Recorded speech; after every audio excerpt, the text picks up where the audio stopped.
Joker 2 is a bad movie. I'd even go as far as saying it's a horrible film. But I didn't expect it to flop nearly as hard as it currently is. This is pathetic, the numbers it's putting up in the box office right now. This is the Concord of movies.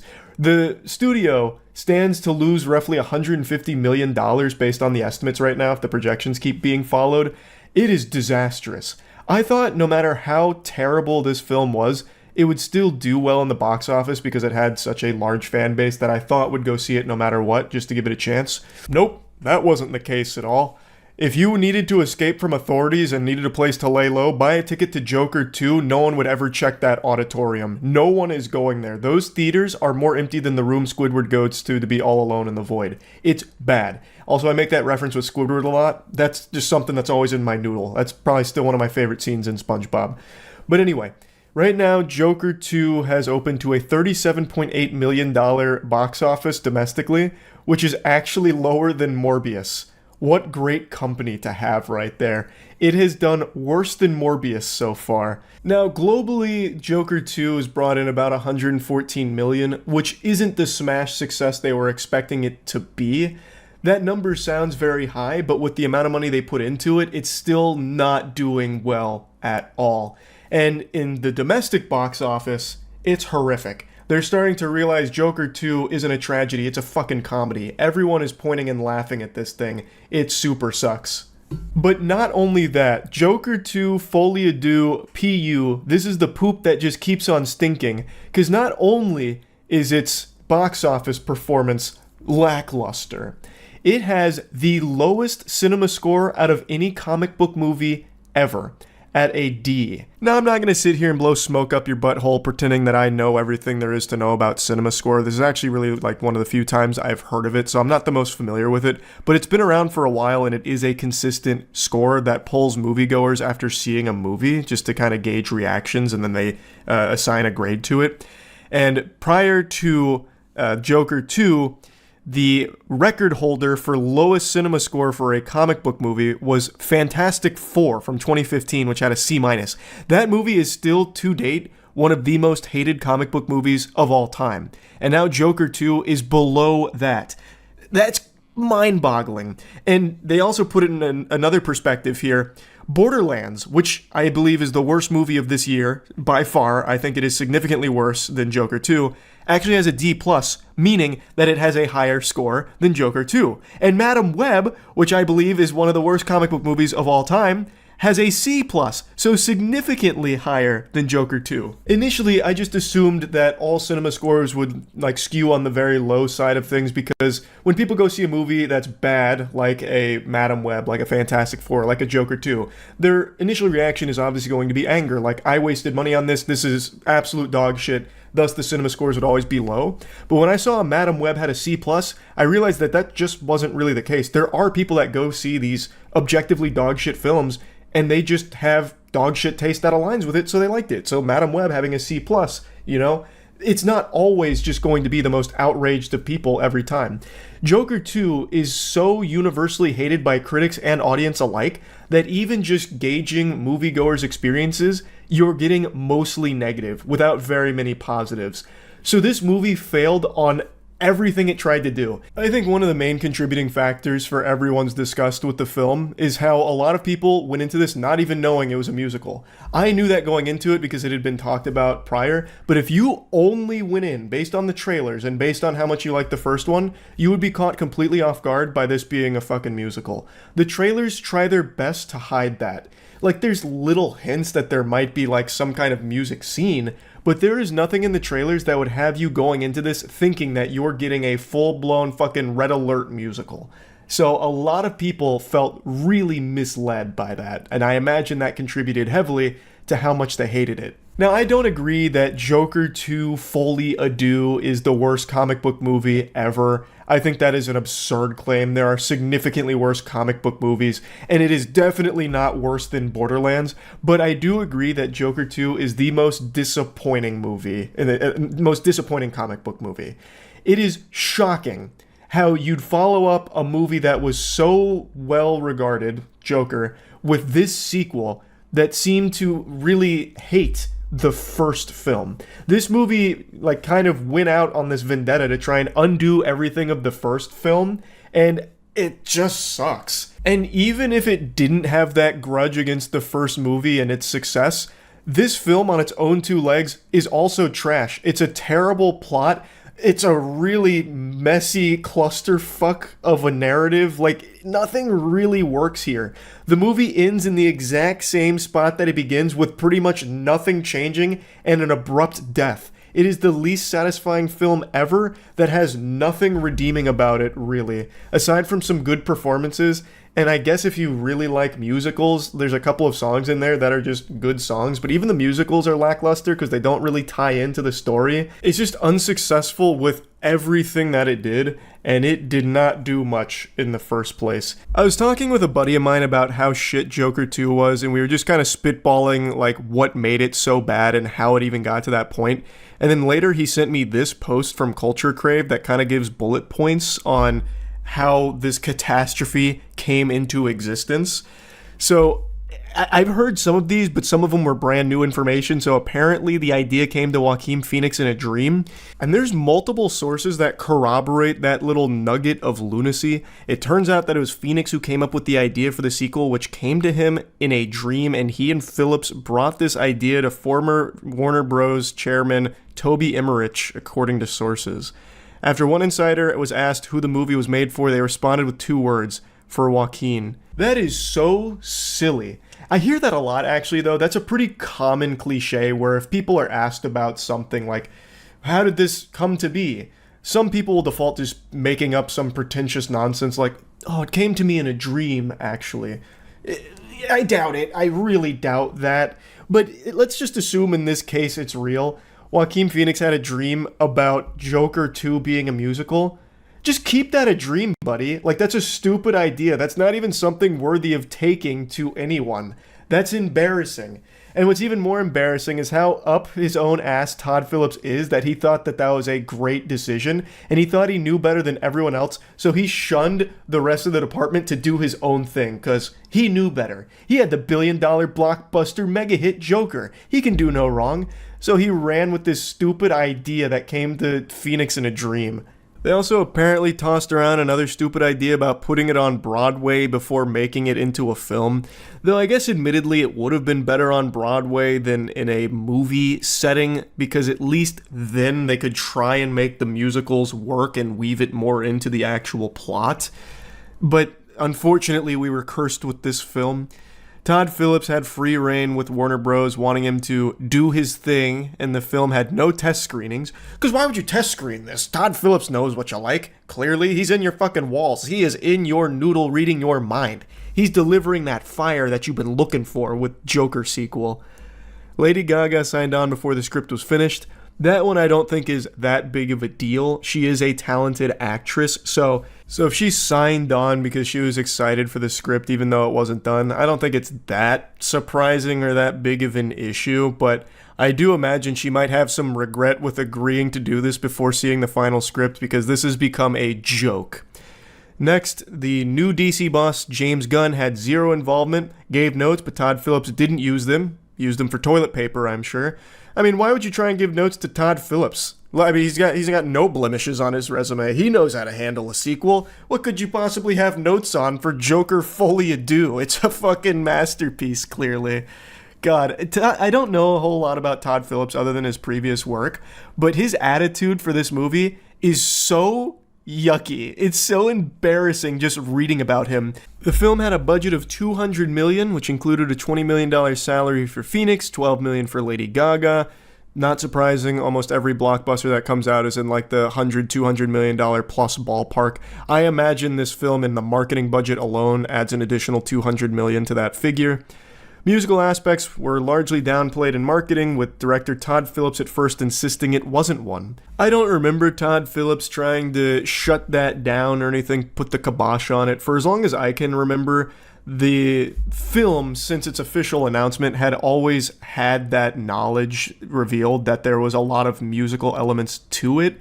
So I went in with the impression that this was going to be a musical, and I imagine a lot of others did as well. But again, if you just watch the trailers, it doesn't really come across that way. So perhaps Todd Phillips made that conscious decision to hide that fact, because musicals, I mean, especially for fans of the first Joker movie, probably aren't going to be that enticing for this kind of audience. So I imagine that's probably accurate, but I don't recall Todd Phillips trying to downplay it. Christopher Nolan reportedly changed the ending of the first movie because it ended with Phoenix's Joker carving a smile. There was no resistance for the sequel, with Nolan leaving Warner Bros. That was fascinating to me. So apparently, Todd Phillips had actually wanted in the first film him to cut the smile into his face. Christopher Nolan was apparently still with Warner Bros. At the time, so he had say-so here and said, "You're a fucking idiot." No, he shut that shit down real quick. But now that Nolan left Warner Bros., Todd Phillips was left to his own devices again and went hog wild, so as all of you know by now, the Joker 2 ends with a completely random psychopath who shanks Joaquin Phoenix's Joker in the hallway where the movie begins, because nothing in this film fucking changes and nothing actually matters in the movie. This random guy abruptly kills him, and then in the background cuts a smile into his face. Just Todd Phillips paying a little disrespect to Nolan here, and the legacy that Nolan built with that Joker. It's such an insulting thing to conclude here, because it's not well done. It comes out of nowhere, and this whole film is garbage in the first place, so it's just an even bigger waste of time. I understand why Nolan would absolutely not want Phillips to do that. It's also just highly unnecessary and doesn't actually tie into anything, so it's super dumb, but since Nolan wasn't at Warner Bros. At the time, Todd Phillips unfortunately got to do it, and we're all worse off for it. This next one had me giggling. Todd Phillips was secluded on a ranch during the opening weekend. I think he was bracing for the storm. I think he knew that this was not going to be received well. It was already not being highly reviewed from the people that had already seen it. So I imagine he had the inkling that, man, maybe he missed the mark. Or I could be totally wrong. Perhaps this is Todd Phillips just under the impression that his high art speaks for itself, and he wants people to come up with their own conclusions based on the nothing burger he served them. So he isolated himself from the rest of society to give us this chance. But more than likely, he just went to the ranch to just go ahead and tune everything out and count all the money Warner Bros. Dumped on his fucking front porch for this absolutely trash sequel. Film was panned by fans and critics. It currently has a 33% from Rotten Tomatoes critics and a 31% audience score. It has the cinema score of D, lowest ever for a comic book film. Domestically opened with $37.8 million, which is lower than comic book films like Morbius and the Marvels, and it needs $450 million globally to break even, which may lose the studio over $150 million, and Warner Bros. Discovery is already in $40 billion of debt. And god damn it, they earned every penny of that debt. Warner Bros. Keeps making the stupidest decisions. I am always surprised to see what new batshit insane idea fucking Zaslav comes up with. Every move he makes, he's like the opposite of King Midas, where King Midas would turn things to gold. Zaslav comes around with a cheese touch. He turns everything to actual poop. He is just, I don't know how he even got this position. He is bad at his job. So Warner Bros. Is deep in debt. This is not helping at all. And I just had to talk about it again. Joker 2 is all about musicals and dancing, so you know what? I'll give you one of these. I'll dance on the grave of Joker 2. What a fucking disaster. And it earned it too, man. The movie is bad. The decision-making was bad with it. And Warner Bros. Really needs to figure it out, because it is getting embarrassing for that whole company. That's about it. See ya. I'm well aware that this might be the greasiest you've ever seen me on camera. There is a good explanation for it. 2 days ago, my water broke, so I don't mean like pregnancy-related water breaking or anything, I mean like the actual water to my house broke, and it's been all cattywampus ever since. Thus, behold, this filthy homunculus. I look like some kind of cryptid that would hide crack under your mattress in a hotel. Anyway, though, I want to talk about a huge flop that just dropped today. 2024 has been filled to the brim with flopperooskies. We just saw Borderlands' shameful display in the box office, making roughly $18.5 million as of a couple days ago against its $115 million budget. That is a box office catastrophe. That is like an Armageddon for the budget. Like, that doesn't even account for all of the marketing spend, I imagine. It's crazy how horrible that had performed, because it's a terrible movie, no doubt. And today we got a disaster in the video game realm with a flop called Concord. That name probably doesn't ring any bells because all of you have forgotten about it, I imagine. It is a generic hero shooter. I made a video on it like a month and a half ago, and it's a game that the entire gaming community just kind of rolled their eyes at. It's this amalgamation of all of the worst parts of every hero shooter that's come before it, but set to 0.5 times speed. Everything in the game is abominably slow. Oh, I don't have a shit. Holy! This might actually be the slowest movement I've ever seen in my life. It's like I'm on a treadmill. Oh my god. What's my Q? Generator's hot. On me. Don't know what that is. What's my... That's my shield. Need healing. Hold on. Give me 45 minutes. I'm flanking.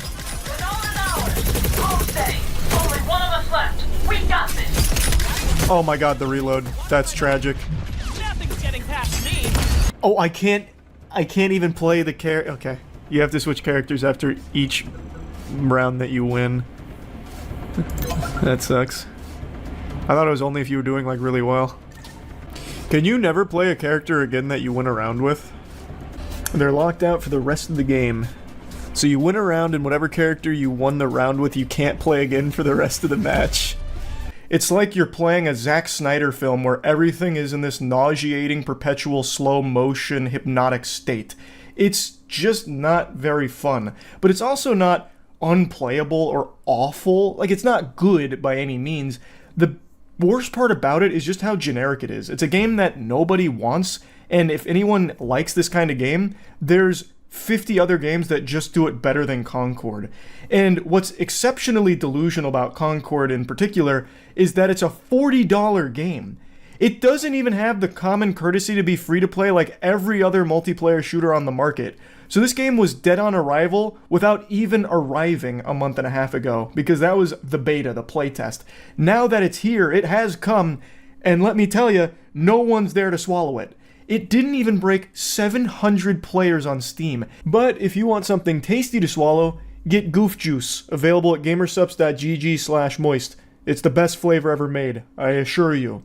But yeah, anyway, Concord just barely over 650 players at launch. That's less than some bingo halls get with like 80-year-old octogenarians going in there and playing bingo. It's not exactly, you know, a great launch experience for Concord. To put that number in perspective, I compared it to the biggest flops in the gaming industry I could think of over the last couple years. Concord has less players than Redfall, for crying out loud, heavens to Betsy. And it actually has less peak players than Babylon's fucking Fall. Babylon's Fall is a game I think most of you have scrubbed from your memory, but this was, at the time, I'm actually having a Porky Pig meltdown right now because this is so shocking. Babylon's Fall was, at the time, a historic blunder. A crazy one. Babylon's Fall was so bad and so embarrassing they actually pulled the game from Steam. And yet, that had more peak players than Concord does. Concord just barely has a higher peak than Lord of the Rings Gollum, another game so floppy that the studio also got shut down for making it in the first place. Also, a couple articles report that Lord of the Rings Gollum actually did have more peak player count than Concord currently does. But according to Steam charts, Concord just barely squeaks out the W over Lord of the Rings Gollum. That's a full-blown flopperoo right there. This is a big budget game from PlayStation. This, no doubt, cost millions upon millions of dollars and a long time baking in the oven, and no one is here at the table waiting to be served this dish. I don't know how these games even get made, because from the very first trailer, when it became clear that it's a hero shooter, which is an unbelievably oversaturated market, everybody let out a collective sigh. I don't know who this game is for. I don't know who the target audience is, because even hero shooter enthusiasts or even just multiplayer shooter enthusiasts aren't going to choose this game to call home. They're not going to be climbing over each other, tearing at each other's flesh, trying to get a piece of that Concord action because it's $40 fucking dollars. And every other game in this genre is free, save for a couple of exceptions. Like, it's a watered down version of free games that exist right now, so who the fuck would be lining up to fork over 40 clams for this? Your $40 is better spent paying someone to give you a swirly in a public toilet. This is the most predictable flop I've ever seen. There's no dimension in the multiverse where this title is successful, and everybody knew it, except for the suits, I suppose. I don't even know how this got greenlit in the first place. Again, everything about it was just doomed to failure. And now, here it is, failing. I don't know if it's like a desperation thing where they had already developed for, so many years and spent X amount of money on this project, and they just felt obligated to release it come hell or high water to try and recoup some of that investment. That's probably the case because, 600 people paying $40 for the game is better than 0, I suppose. But you know what's better than just recouping some of your investment? Not investing in turbo ass in the first place. Again, I don't even get how this project ever even made it to a launch. This should have just been an idea that people laughed at the meeting and said, yeah, imagine if we actually wasted time and money doing that and then moved on to a better project. It's such a shame because no doubt there's like talented developers that worked on this, not because they wanted to, but because that's the project they were given. All the time and resources went into what they believed would be just like an easy layup of just another hero shooter because it's a popular genre, not realizing that nobody wants more hero shooters, especially not ones with $40 price tag, to enter and play. It's just so simple and so avoidable. I had to talk about it though because it's a flop that's hard not to laugh at. I think it's important to mention that the game is sitting at mostly positive reviews at the moment, so the community that's playing it, however small it is, does seem to be enjoying it. And I gotta be honest, I don't really understand why. Like, if this game was free, I'd totally get it. This is just like an alternative to other games that are out there that maybe you're growing tired of, maybe it's getting stale. But it's $40 and you're just getting a worse version of those games. There is not a single thing that Concord does that no other game does, and everything that it does okay, other games do well. So I just don't really understand why there's anyone speaking so highly of it. If it was free, again, I would totally get it, but it's not. You're paying $40 and you're getting something worse than things that are free. I know I keep repeating that, but it just boggles my mind. So I just wanted to talk about it a little bit because this is a very impressive flop. You don't usually see games open, like big budget games, open to under 1,000 players, especially not a game that has this much money going into it and this much, meat behind it. Usually, even the biggest flops that you've heard about, like fucking Suicide Squad, Kill the Justice League, that had 13.1 thousand players on launch, and that game lost the company like a reported $100 million or more. So this is pretty rare to see a game flop to this degree. So I want to talk about it. That's really about it. So yeah. PU, Borderlands movie is a big stinker. Everyone knows it. If you've seen the movie, I'm sorry. If you haven't seen the movie, I'm jealous. It's truly atrocious no matter how you spin it. Every possible thing you could ever hope to enjoy about a film is absent in the Borderlands movie. I think it's unanimously hated across the board. If you find me one human being that says it's a good movie, I'll find you a liar. But I'm not here to just shit on the movie again. I did plenty of that yesterday. I cleaned out my whole colon on Borderlands yesterday. Today, I want to talk about the Take-Two CEO's response to the criticism, because it's not getting stellar reviews. There's not exactly glowing reviews. There's not a whole lot of enthusiasm behind what people are witnessing. And I'm using the word witness instead of watched because when you witness something, it's usually something traumatic, like some kind of tragedy, and that is very much what this movie is. So no one's happy about it from what I can tell, for good reason. It's just bad. And now good old goober Strauss Zelnick has spoken out about this, urging people to give the film a chance. Yeah, it may have debuted at a 0%, then finally up to a 3%, and then eventually even a 6%. Really fucking shooting to the stars there. But hey, don't let that cloud your judgment of it. You know, as Darman taught us, you can't judge a book by its cover. Go give the film a chance. Go waste your money on this movie, says Strauss-Zelnick. Now, Strauss-Zelnick is the Take-Two CEO, and he's no stranger to putting on the squeaky nose. But god damn it, this clown always finds a way to surprise me with just how delusional he is. When asked if the film's success or failure will make any meaningful impact on Take-Two, Zelnick said no. Financially, the film won't make a dent. And then he dropped to his knees in his private jet saying, "Give the film a chance." Let's give the film a chance. A lot of people worked really hard on it. The underlying intellectual property is phenomenal. The cast is amazing. I think the look and feel is really terrific.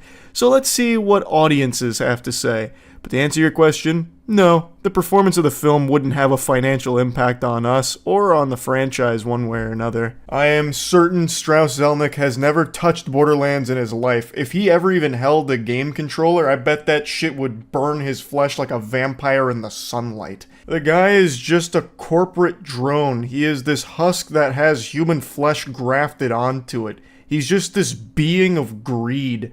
He doesn't know Borderlands. I doubt he's ever touched the game, and I'm pretty confident he hasn't watched the movie either. In fact, I'm more confident that he hasn't seen the film than I am confident that the sun will rise tomorrow. I also love how he mentions the cast being terrific.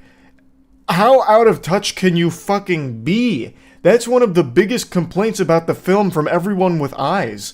The casting in this movie makes no sense at all. It's clear the bulk of the budget went with just getting A-list celebrities on board. And they probably had to pay out the wazoo for it because none of them really seem like they want to be there at all. So they probably had to fucking fork over fat doubloons like Scrooge McDuck here to get them to put their name on this pile of dog shit.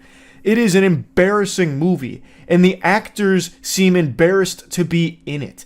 So they spent all of their money getting Kevin Hart, Jamie Lee Curtis, Cate Blanchett, Jack Black being the only one that tries at all in this film. Everyone else just like fucking sleepwalks through it. That is not something to highlight. It's very clear that the entire strategy for this film wasn't to make a good movie. It was to just try and sell tickets by having big names attached to it. It's the worst tactic ever. It's a certified how many times do we have to teach you this lesson, old man moment. There are so many video game adaptations that have come before this that have proven infinite number of times now that this formula doesn't work. If you make an adaptation that doesn't pay respect to the source material and just doesn't even try, it doesn't work. It flops financially. The reception to it is bad. Like, look at the Halo show which recently just got canceled, or the plethora of old video game movies we can all point to over the last couple decades. I don't know what puppeteer is behind the scenes, the goddamn Illuminati over there, that keeps, infecting the brains of these Hollywood suits that are convincing them that the way to make adaptation successful is just by getting big name actors on board. It just doesn't work, and they keep doing it. It's actual insanity. They spent $90 million on this star-studded cast for this $5 fart of a film that they produced here. It makes no sense. If you make a bad movie, it doesn't matter how much star power is behind it, it's not going to succeed. I don't know how that lesson hasn't been learned yet. Strauss also reached deep into his bag of tricks here to try and get more asses in the seats by playing the classic, come on guys, people worked really hard on this film, we should all support it. There's a bear shit in the woods, obviously there were some hardworking people behind the scenes on this film. Also, Strauss, since you really seem to care so much about the hardworking team here, you might want to look into why some of them didn't receive proper credit for their work. That's a bit suspicious, that's weird. But anyway, yes, there were people that worked hard on this movie, no doubt.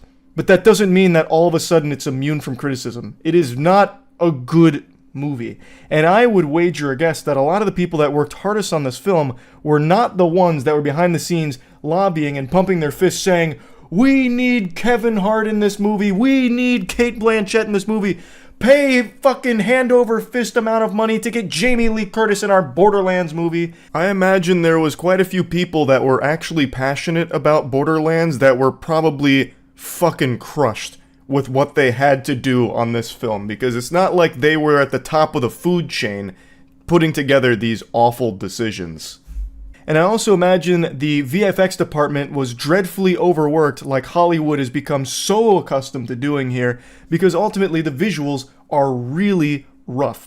And I never blame the VFX departments for that, because now I've become very well aware of just how cruel the industry is to that entire sector, and my heart actually breaks for them. So I imagine all of the hardest working people were the ones that Strauss doesn't know a single name of. It's so silly to try and deflect by calling in the wambulance about, like, come on, someone worked really hard on this, you can't be mean to it.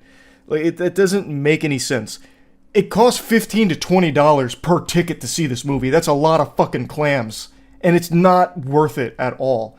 And there's nothing wrong with talking about why it's not worth it. He then has the nerve to say that Take-Two is really selective about what games it turns into films, and says that the company doesn't want its imprint on anything unless it's superb.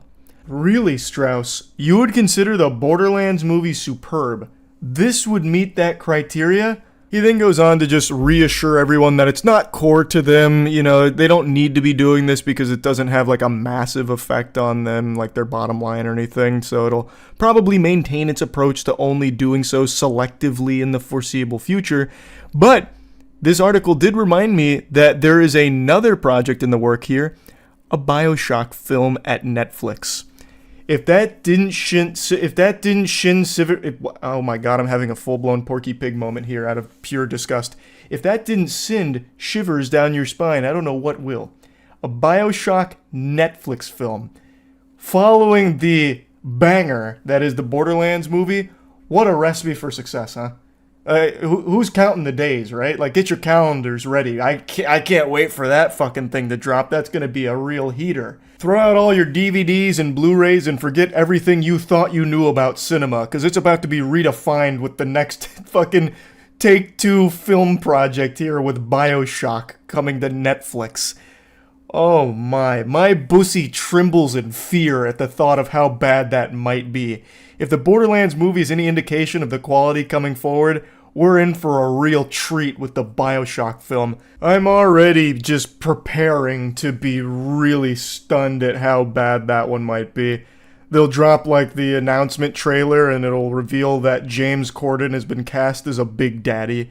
It's just so weird to me how we're still getting horrible adaptations. The roadmap is there. We have seen so many good adaptations recently. Like, you can see that all of the success is right there, and they just out of spite choose not to follow that and instead just be like, no, we know better than fans of the property that we're adapting. In fact, we know the direction that people actually want to see it to make it accessible to all audiences. And then they do what they did 20 years ago when every adaptation was trash. Let's all point and laugh at the absolute floundering it's doing in the box office right now. It's open to $4 million so far. On a $100 million budget, that is super rough. Unsurprisingly, people aren't just blindly going to see it because of the A-list actors in it. They're not just zombies flooding in the door to watch this pile of shit just because those names are attached to it. It seems like you actually have to make a pretty decent movie too to get people to get in the seats. What an absolute clunker. $4 million is significantly lower than I would have ever imagined for this film, and I'm actually super proud that people aren't just going to see it just because of the title of it or the actors in it. It really isn't worth the time or money. So it's very reassuring to see that it's doing so poorly here, because it, under no circumstances, should succeed. It's purely a cash grab that isn't grabbing much cash right now. They actually would have made more money if they just compiled every cutscene from the Borderlands series into a movie and released it for free on YouTube. They probably would have made more off just the fucking AdSense from that, as opposed to this $100 million theatrical catastrophe. But yeah, don't listen to Strauss. It's not worth giving the film a chance. The movie's just bad. That's about it. See ya. Boy howdy, let me tell you, if you think you're having a bad week, you know nothing about pain and suffering like Bungie does. It is They are spiraling. They are circling the drain right now from the sound of things. It is a disaster over there. Now, the title is not me clickbaiting you. I truly do think this is a potential Concord sequel moment. Marathon is in horrible shape right now. Through controversy, as well as through just horrible timing with their tech test, where Marathon's tech test came out, and shortly after, Arc Raiders came out with their test. And Arc Raiders taught them how to fart. This game was Gangnam styling on Marathon. Everyone loved Arc Raiders, and most people were really underwhelmed with what they experienced in Marathon, for the most part. These are both extraction shooters, and it's a very hard sell to convince someone why they should spend $40 on Marathon instead of spending that on Arc Raiders instead. Especially when you consider that the people that were still hyped for Marathon are no longer hype after they've learned about Bungie stealing art and all of the fires at the Bungie HQ right now with all of the internal turmoil that's coming to light. It's only been a few days since the world was made aware that Marathon uses stolen artwork in their game, and they've been met with endless tomatoes being thrown their way and spitballs, and it's also earned them the nickname Art Raiders. The community is calling Marathon Art Raiders because they stole art, which is kind of cute and something they brought upon themselves entirely of their own doing just because they are genuinely just a scummy company, it seems.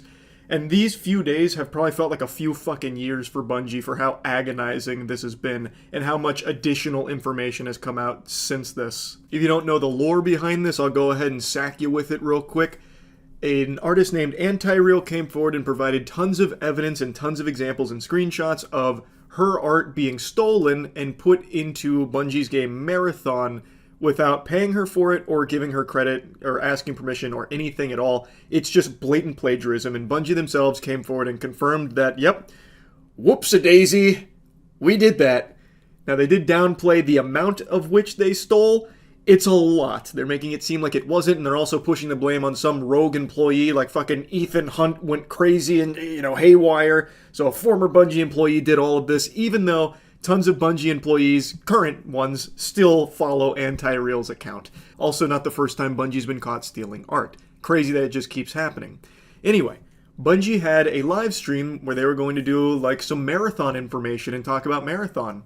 But of course, since this had come out, that live stream, well, it was going to be a little cattywampus. It was going to be a little different. And holy shit, it was... I swear to God, there are funerals less sad than the Marathon live stream they did. Didn't work. There'd been long times of silence because other developers' audio wasn't coming through, and you'd have the other developers nodding in silence. Reducing what's called like first sighted, which is like they look at you and they're like you, and then What you want, you could do so. It was rough to watch. It was definitely not a AAA development livestream, way below par on what you would expect. If your dad fired up a live stream on Justin TV 15 years ago, it probably would have went smoother than this. It was brutal.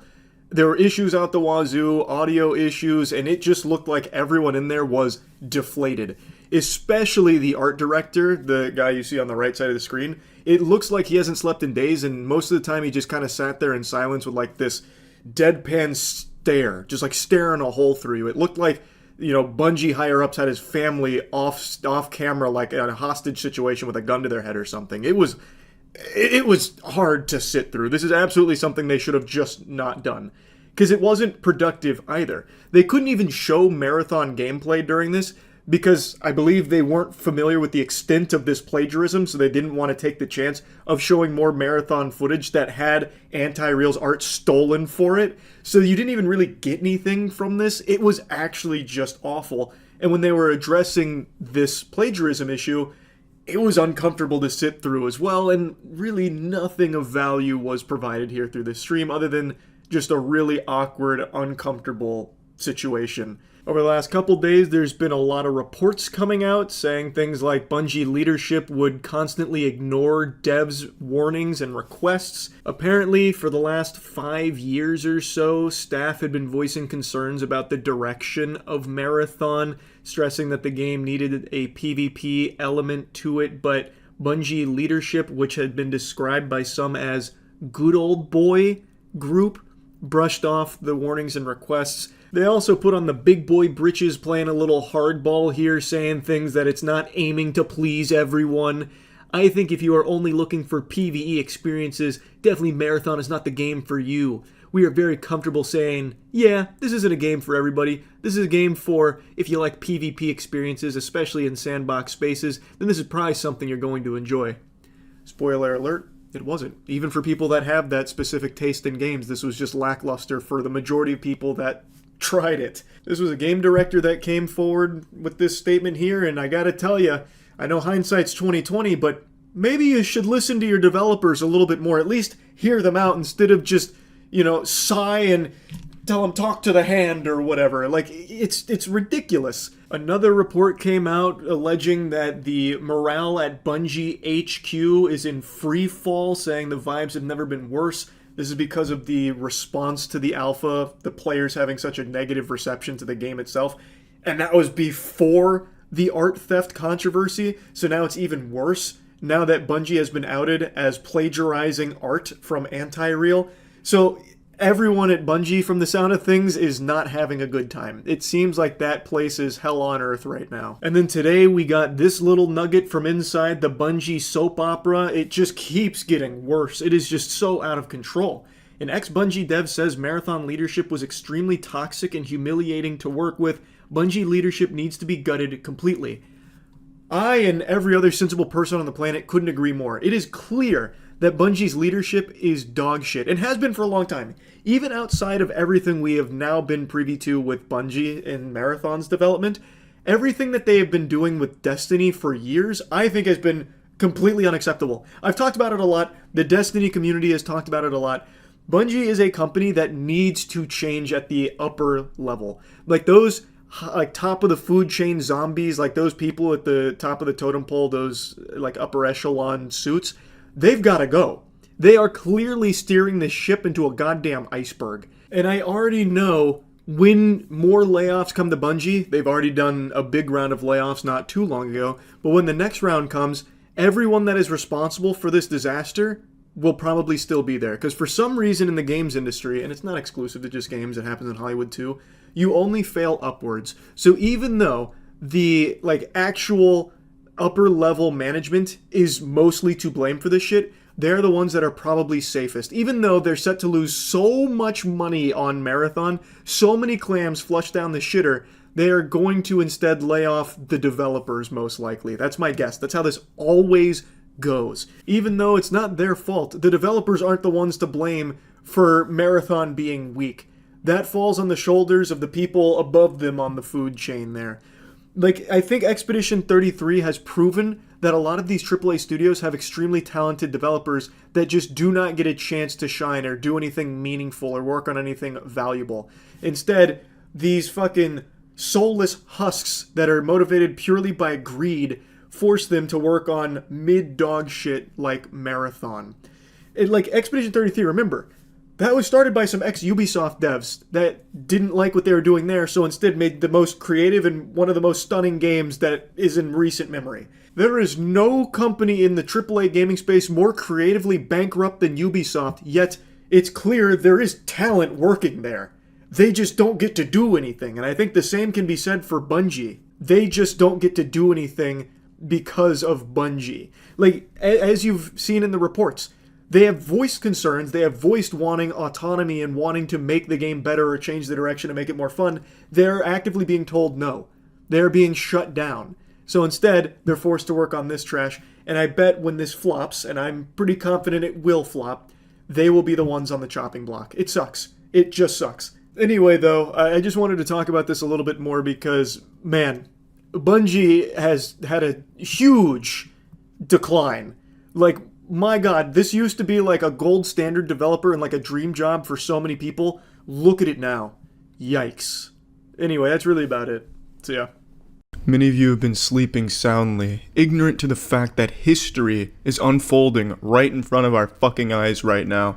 In front of us, we are graced with the most beautiful gaming disaster we've ever seen. Somewhere out there right now, Cliff Bleszinski has the hardest boner he's had since 2006 because the absolute failure, the unmatchable catastrophe of the Culling 2's launch makes Lawbreakers look like a triumphant success, the fucking Citizen's Kane of gaming in comparison to the Culling 2. In just a short 19 hours after it's launched, it is down to 1 active player, with an average of 21.5, which is not even enough to start a single round because you need 30. So at no point can you ever even play this abominable fucksucker of a game, because there's just not enough people playing it. For those who don't know, the Culling 1 is probably the first Battle Royale game that was ever invented, and it was an alright game. I enjoyed it, it was fine, but they killed the game. They kept making changes nobody wanted, so it drove the players away. In response to that, they abandoned it, and instead what they did is they released this photo on Twitter to hype up the Culling 2. Then they released the trailer on Monday. On Tuesday they released the game, and now today, on Thursday, as of making this video, the game is absolutely 100% dead. Now, it's not a free game, it's actually got a pretty hefty price tag, especially since what you're essentially buying is a pile of dog shit, but I paid for this because I wanted to be part of this history. I wasn't born in time to become an astronaut and go on the Apollo 11 mission to be one of the first men to walk on the moon, but this is a close second place. I can be part of this history. Let's check out the customization here. I bet it's really fucking thorough to the point where I can customize the number of pubic hair on her vagina. Look at these eyelashes. Looks like they're eating her face. Let's see what other goodies Santa Claus has brought us here. Look at all these hair options. This looks... Oh, I don't have enough V-Bucks for that one. Let's hit it and shit it. It's game time. Or rather, lack of game time. Try a solo match. See if I can at least find the other man wandering this barren wasteland. I'm in. I'm now part of history. Steam's loneliest multiplayer game. The fastest dead game. It warms my heart to see an obvious cash grab like this fail so spectacularly. Such an uninspired game. Oh, look at this. In the game design room at this studio's headquarters, they cooked up this beautiful football stadium, imagining hundreds of players flooding in. And now look at it. It's so empty. Just what it deserves. Earn your medals. More like earn your players with a better game, you fucking nerds. This is amazing. This is absolutely fantastic. Even the other active player right now is either sitting in the menu or sitting in a duos lobby or squad lobby. I don't know, but I'm gonna find out. It is now my mission for the next maybe 15 minutes to try and find the other guy. This is just a surreal experience right now. I feel like one of those explorers that go into dilapidated insane asylums and amusement parks and film it. This shit is amazing. If I didn't tell you this game just came out, you wouldn't have believed me. This shit was dead on arrival, a literal stillborn game. I've never seen something like this happen, and let alone be able to experience it like this firsthand. Look at this. It's like they put this vantage point here so you could overlook the emptiness. This is where Squidward should have gone when he wanted to be all alone. Let me try duos to see if I can match up with the other brave warrior scouting these fields. I bet the other guy's one of the developers just sitting in the lobby in the fucking nightmare he's created with his face in his hands, thinking, this abhorrent creation. It's my doing. I'm the Frankenstein to this monster. Now I am become shit developer. This is the fate we chose. This is so fucking crazy. I mean, honestly, I couldn't have imagined this game flopping as hard as it did. I didn't think anything could ever beat Lawbreakers' dead game speedrun until the Culling 2. This game has an uncontested and probably unbeatable world record for the fastest dead multiplayer video game. Now, you can cheat and like point out some indie games that were released and no one had heard of them before, but this game follows the first big Battle Royale game. It's the sequel to one of the first Battle Royale games, and look what happened to it. Holy shit, it's amazing. This is the perfect example, the epitome of lazy cash grabs, and it gets the fate it deserves. You can't be happier about it. Radical Heights had more passion behind it than this game. I am so elated at the fact that this game is as dead as it is. This is going to serve as an example to all game developers out there who hop on the latest trend as quickly as they can to cash in on it as quickly as they can, that it doesn't always work, and sometimes you end up with the Culling 2. And that's something that I don't think anyone out there wants. I'm not gonna find the other guy. He's probably just sitting in the main menu regretting his $20 purchase, or probably as we speak he's going for a Steam refund. I don't blame him. I'm actually probably going to do the same. I can't even play the game. I genuinely can't even get into the game. What an amazing disaster. Thank you, Culling 2 developers. I don't even know the name of your studio, but I know the name of your product now. And that's gotta count for something. The word fantastic is defined by Merriam-Webster as meaning excellent. It's used to express that something is really good, even great, like Tony the Tiger says. But this definition no longer holds any meaning in my eyes. When I see the word fantastic, forevermore I will now only think of the scam game company Fantastic, the absolute clowns responsible for the day before. It is a never-ending disaster. The rain won't stop falling, but it won't wash away the tears as players who have expected that this game to be good for over a year find out that they were the victims of a giant fucking scam. So Fantastic HQ posted their official statement today where they said this. They dropped this stinky bombshell. Today we announced the closure of Fantastic Studio. Unfortunately, the day before has failed financially and we lack the funds to continue. All income received is being used to pay off debts to our partners. The game has been out for 4 days and they're already throwing in the towel like, it's over. It's done. We've lost all of our money. It's kaput. And it is an absolutely revolting pile of garbage. But it's only been 4 days. I've never seen a studio give up this quickly. It really just seems like a convenient excuse to close up shop and run away and hide because of all of the shady business they'd been up to over the last year or so. But anyway, we invested all our efforts, resources, and man-hours into development of the day before, which was our first huge game. We really wanted to release new patches to reveal the full potential of the game, but unfortunately we don't have the funding to continue the work. It's important to note that we didn't take any money from the public during the development of the day before. There were no pre-orders or crowdfunding campaigns. We worked tirelessly for 5 years, pouring our blood, sweat, and tears into the game. At the moment, the future of Day Before and Prop Night is unknown, but the servers will remain operational.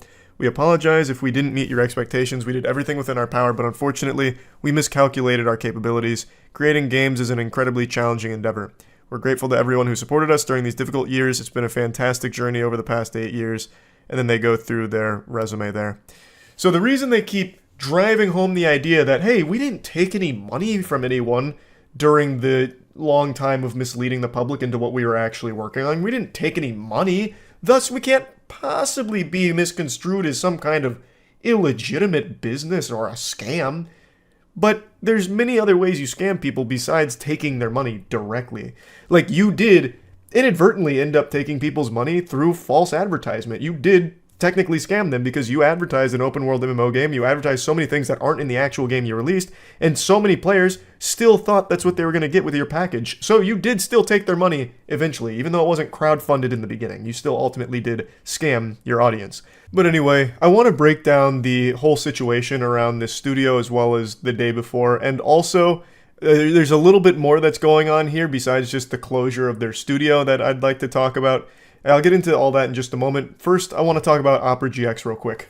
Big thanks to Opera GX for sponsoring this video. Opera GX is the best browser available, period. I've talked about it many times, but it is the truth. Unlike other browsers, it's not a resource hog, so using Opera is never going to tank your performance or anything like that. Don't get fucked by your RAM! Keep that shit under control! Everything is super convenient with Opera because you can just have everything pretty much integrated directly into the browser, like your messaging apps, Discord, Facebook Messenger, Instagram. But there's also just so much you can do with it to customize it to your personal tastes, thanks to GX mods. You can create something entirely unique and original, or you can choose from some mods that already exist on Opera, like the Eric Andre mod.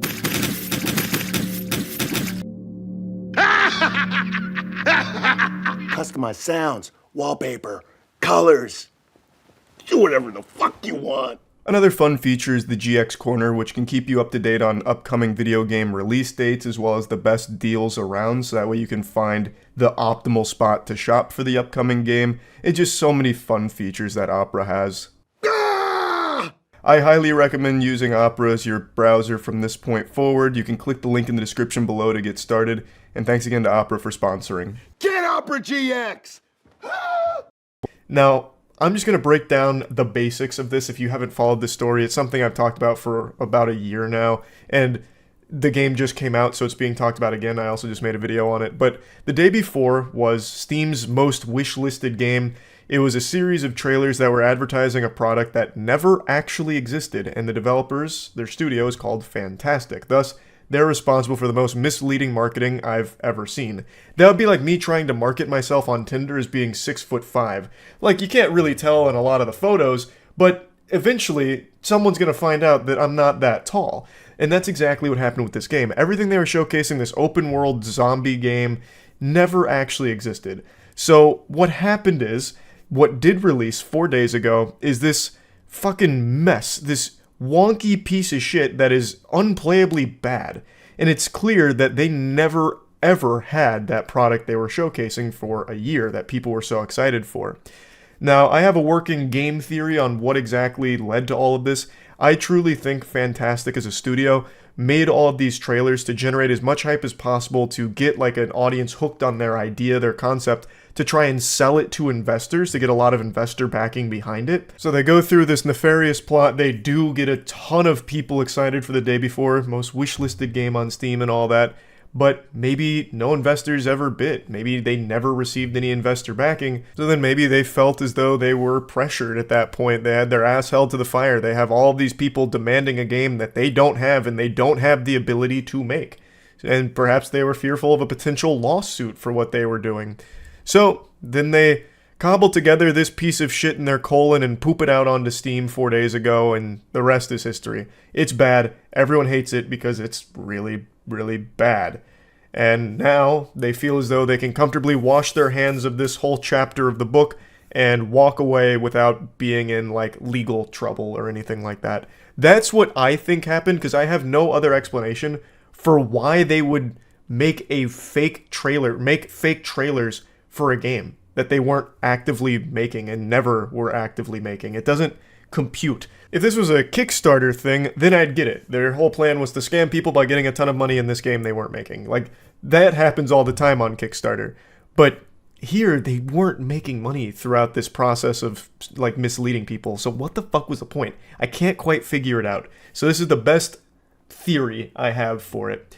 Now, anyway, that's kind of the whole breakdown in a nutshell.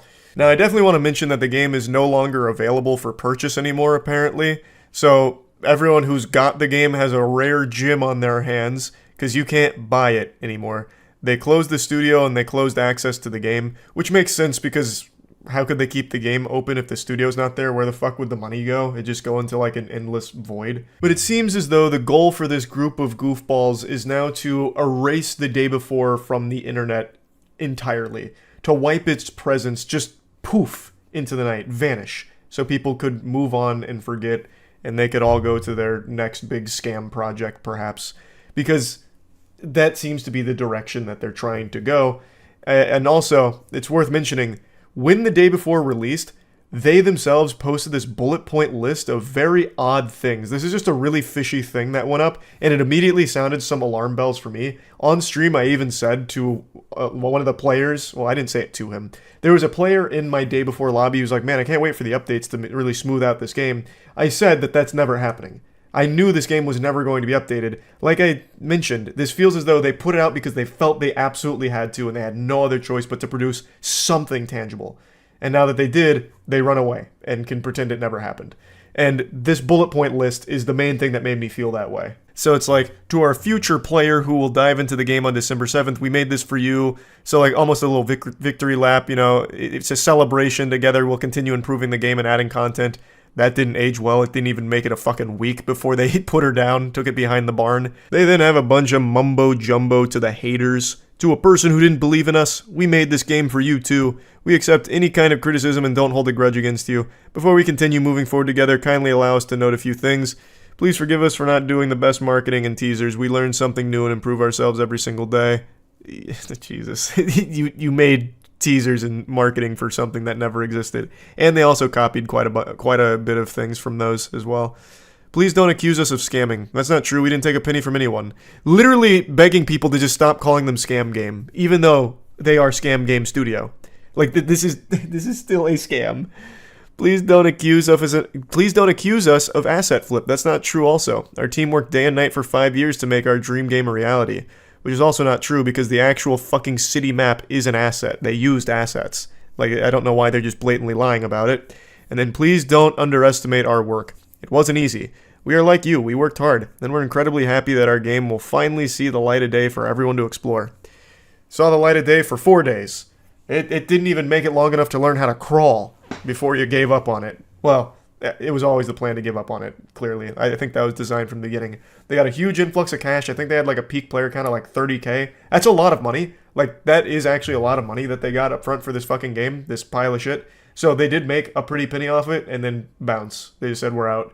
The whole thing is so scummy. I think everybody knew this game wasn't going to get any real support from this team. I think all of us were surprised they even put something out to begin with. That was the biggest shocker about any of this, that they actually produced something, even though it was barely functional and absolutely horrid to play. The fact they made something was such a surprising twist. But yeah, everything else besides that is not surprising. Them closing immediately after this comes out, after getting some money from the gamers, that super expected. I didn't think it'd be 4 days. I thought they'd close it after like a month or so of hosing people down and maybe like drip feeding a couple of meaningless updates here and there, perhaps, like maybe. I didn't expect it to be this quick, but yeah. That's kind of the whole story here, and I feel like that's probably where the legend of the day before ends. So yeah, that's about it. So yeah. This has been an incredible year for games. We've had some masterpieces drop this year, and also we've seen some of the most historic flops that I have no doubt will be talked about for decades to come. I'm talking about failures the likes of which I didn't even know were possible in the modern gaming industry. Concord is the obvious one that pops into everyone's noodle because that is probably statistically the biggest catastrophe in the entire entertainment sector. Somehow the goober goblins at the top of the food chain at Sony convinced themselves, like delusionally brainwashed themselves into thinking that somehow Concord was a worthwhile investment, so they dumped hundreds of millions of clams into it, and it was doomed from the start. It was dead on arrival. It never even had a chance to breathe. It was smothered before it even left the womb. It'd be like pouring hundreds of millions of dollars into asbestos and fidget spinners and then wondering why it didn't work, why it didn't make money. Concord cost so much money, and it didn't even last as long as a mosquito. It had a shorter lifespan than a mosquito. If I farted right now, that smell would probably linger longer than Concord existed as a playable game before they took it off life support. But it wasn't even life support because it never had life. This is not a video about Concord. The point I was making is, we have seen some incredible games like Nine Souls, like Black Myth Wukong, like Space Marine 2, like Astrobot, and then we've seen some things that are absolutely going to go down in the fucking books, etched into the tablets of time as an embarrassment, a shame, a blight on the gaming industry, like Concord, and like Suicide Squad Kill the Justice League. That's what I actually want to talk about today. So many of you probably don't remember Suicide Squad. That came out earlier this year to a collective yawn and sigh from pretty much every gamer ever. Warner Bros. Reportedly lost $200 million on this flop, but unlike Sony with Concord, Warner Bros. Is still going with Suicide Squad. Season 3 just dropped to a whopping 300 players on release day. They were scratching at their neck, foaming at the mouth, waiting for Season 3 to drop so they could play as their favorite hero, Lawless.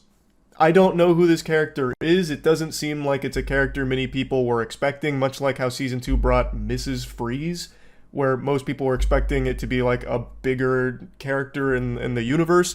And Season 3 has even less players than Season 2.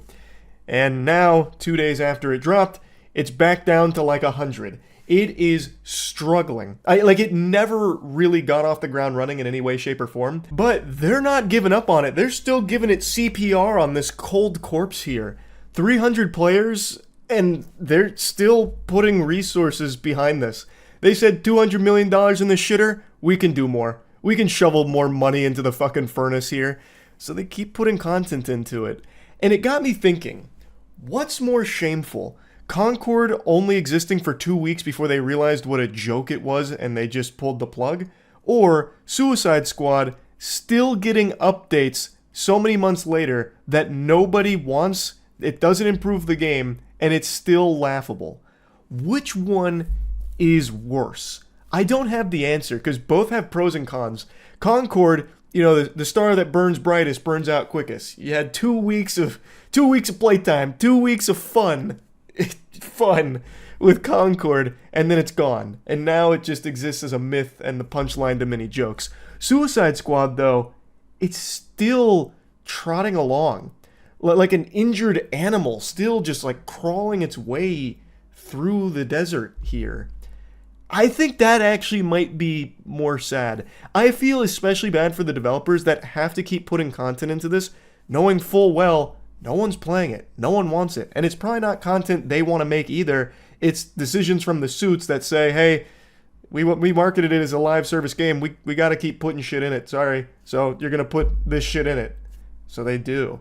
That's got to be a terrible feeling. And I know Concord and Suicide Squad aren't alone here. They're far from the only ones at the bottom of the septic tank of the AAA gaming space. It has been a rough year for a lot of AAA games. They take like a decade now to make a single game, and it costs hundreds of millions of dollars to make them. So they're already kind of set up for failure unless they somehow just hit a home run, like a fucking grand salami, and make, you know, like $1 billion. But that doesn't happen often. So even when a game is well received and popular for the most part, it doesn't necessarily mean it's a successful investment for the company. Take, for example, Final Fantasy VII Rebirth. That game has glowing reviews from pretty much everybody, and according to Square Enix, it really underperformed for them. So AAA gaming isn't in a healthy state, and it hasn't been for a while. I get asked a lot during streams if I think there's going to be a video game collapse. I firmly believe there won't be, but I do think the AAA space, like specifically AAA gaming, is going to have a drastic overhaul as they're having this rude awakening where they realize they can't just continue to push out the same fucking game every single time, like Ubisoft. Star Wars Outlaws, I fucking hated. There's a lot of people that love it because it's familiar. It's a very same Ubisoft experience. It's comfort food, you know, and there's nothing wrong with that. I am just very tired of that formula. And it seems like most people are, because Star Wars Outlaws has reportedly only sold 1 million copies so far, making that a big underperformer for Ubisoft. Another really recent example is Bethesda, learning a hard lesson with Starfield Shattered Space, their new DLC that just dropped like a day ago. That had so much hype, out the wazoo, except it really didn't. So the DLC dropped. It didn't really like blow up the player count or anything. There was a bit of a surge in players, but nothing crazy. And it turns out the DLC is just more of the exact same thing, and a lot of people are extremely disappointed with it. So much so, in fact, that it is now one of Bethesda's lowest rated products ever. Just like when the game came out, people are exhausted of the exact same formula Bethesda has been using for so long without any real deviation or innovation or improvement, really. It's like, just, my main critique of it is just how boring it is. Like, it's just empty planets that you explore with nothing really to do that makes it interesting. The characters aren't nearly as interesting as they were in previous Bethesda games. Like, everything about it just seems like a downgrade from previous Bethesda games, but now it's in space. The game is just half-baked and lame. It was so lame, in fact, that modders made a statement saying that they didn't have any drive to actually mod Starfield because they didn't like it. It was boring. And to this day, there is no real modding scene for Starfield. Not like a very big one compared to like every other Bethesda title ever. Like fucking Skyrim is still getting thousands of mods every day, basically.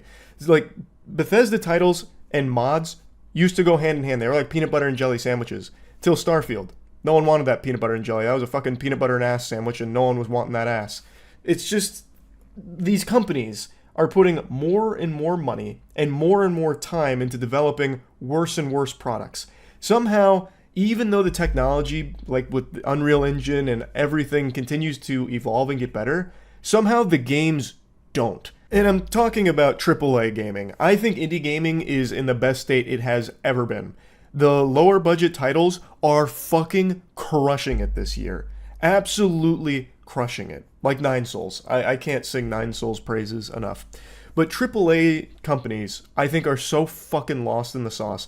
Like, it's so expensive and they're so afraid to do anything that might be like a risk to their bottom line, so they end up playing it so safe and just give you like the same game for the 1,000th time, but this time it took them 5 extra years. And people are just kind of tired of it. Like, who the fuck was asking for a new hero shooter like Concord, and especially a $40 one. No one in the world, no sane human being outside of Arkham Asylum would ask for something like that. Or who was asking for a live service Suicide Squad game? Like, it's all just absurd. Though, for Star Wars Outlaws, people have been asking for an open world Star Wars game for years, but what they got was a Ubisoft open world Star Wars game. And nobody wants that, really. It's just one of those things where I think AAA gaming is not in a healthy spot. Anyway, though, just wanted to rant about this a little bit. That's it. See ya. Life is full of surprises. You might walk down the street and find a $20 bill. You might walk down the street and get hit by lightning. There is always things that you can never really expect. Except for what I'm about to talk about today. Firewalk Studios, the developer behind Concord, is officially shut down. This also shuts down the rumor, that conspiracy that was starting to bubble up about Concord getting a second wind because they were getting Steam updates in the back end. There were daily updates to Concord that you could see in the logs, even though the game had been shut down for a while. So there was speculation from gamers that they might be working on it to try and breathe some new life into it, and maybe it'd be like a Morbius situation where they bring it back only for it to catastrophically fail again.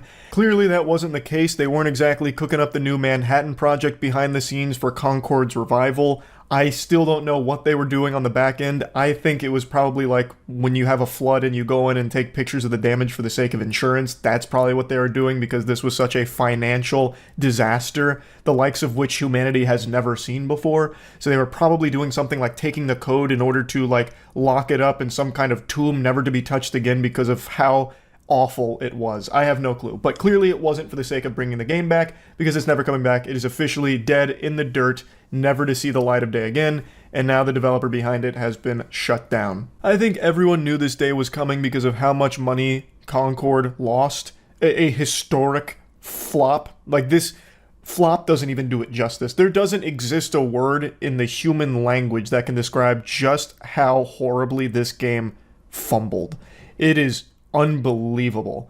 Just like me participating in a Try Not to Come challenge while listening to a Sleep Token song, it failed in a big way. So I'm pretty sure most people knew Firewalk Studios was going to get chopped here, and now the day has come. They did, but Firewalk wasn't buried alone. In fact, they got company into the great beyond. Another studio Sony announced they're shutting down is Neon Koi, which is a studio I've never heard of. It sounds like a fucking Yu-Gi-Oh card, but apparently it was a mobile game developer that was working on an unannounced AAA live service action game. My guess is the failure of Concord put the fear of God in Sony, that they took a hard look at some other work that was going on with studios under their blanket, and they said, this one might not be up to snuff, this might not be the special sauce, what the doctor ordered, so we're just going to pull the plug. That's what it seems to me. I don't know the studio or their previous work, so who's really to say? All I do know is that they did make a statement on why they shut down Firewalk, and it's pretty much exactly what you expect. Regarding Firewalk, as announced in early September, certain aspects of Concord were exceptional, but others did not land with enough players, and as a result, we took the game offline. Yeah, it's just gobbledygook right there. There's nothing exceptional about Concord. It was as generic as it gets, and somehow it just did the formula worse than everything else in the genre, and yet they had the gall to charge $40 for it. There wasn't anything exceptional at any point in that game. If they truly believe that, then they're delusional, and I do think they really believe that because they invested so heavily in Concord. They went hog wild, dumping doubloons into it for no reason. SpongeBob must have snuck into the headquarters with the Orb of Confusion, because these people were fucking lost when they made this decision to go this crazy with Concord. Sony acquired Firewalk in April of 2023 and shut them down in October of 2024. A fucking piece of provolone cheese lasts longer in your refrigerator than Firewalk did under Sony's umbrella. I don't know what they saw in the first place that made them want to buy this studio. Like, I don't know. I really, truly don't understand what they saw with Concord. I don't know. They must have been living in a different dimension, an alternate timeline that fucking crossed over like Berenstein versus Berenstain and sandwiched it together. Because what they saw with Concord is not what any sane human being on the planet saw. So I don't understand why this ever even happened in the first place. This was the most preventable financial disaster of all time. We have spent considerable time these past few months exploring all our options. After much thought, we have determined the best path forward is to permanently sunset the game and close the studio. I want to thank all of Firewalk for their craftsmanship, creative spirit, and dedication. The PvP first-person shooter genre is a competitive space that's continuously evolving, and unfortunately, we did not hit our targets with this title. We will take the lessons learned from Concord and continue to advance our live service capabilities to deliver future growth in this area. You bumbling morons, the lesson you should take from this is to leave the area. No one wants another generic first-person hero shooter. Nobody is asking for that. No one wants more live service hero shooters, period. That's the lesson. You don't want to try and figure out how to compete in the hero shooter space because it's not a space anyone wants anything in anymore. It's oversaturated. It's dull, bland, lame. People are over it. Instead, put those resources towards something else. Anything else. Christ. Now, according to Bloomberg, this shutdown will affect 210 jobs, which is a lot. And I've said this from the very beginning. I don't blame the individual developers at Firewalk for the disaster that was Concord. I think the biggest issue was the leadership that was coming up with terrible ideas in a terrible direction and then putting the developers on the project. Concord should have never even been a project that got greenlit. That's something that should have went into the think tank and got laughed out of the fucking room and shut down with an iron fist, because it's a terrible idea from a conceptual standpoint, from a design standpoint, from everything standpoint. You know, even from a sitting point, everything in Concord was horrible on paper. It should have never even made it past the brain of whoever unfortunately was cursed with that idea. That should have been lobotomized out of there. It is just bad. And it's not like the employees at Firewalk have a say on what projects they get handed to work on. It's their job to do that. So that's what they were tasked with. And I don't think many of them are just going to stand up and say, enough is enough. I will not work on a garbage, generic, bland hero shooter. I'm going to go take my talents to Ubisoft and code some extra beads of sweat on the newest siege operator's nutsack. You won't see me again.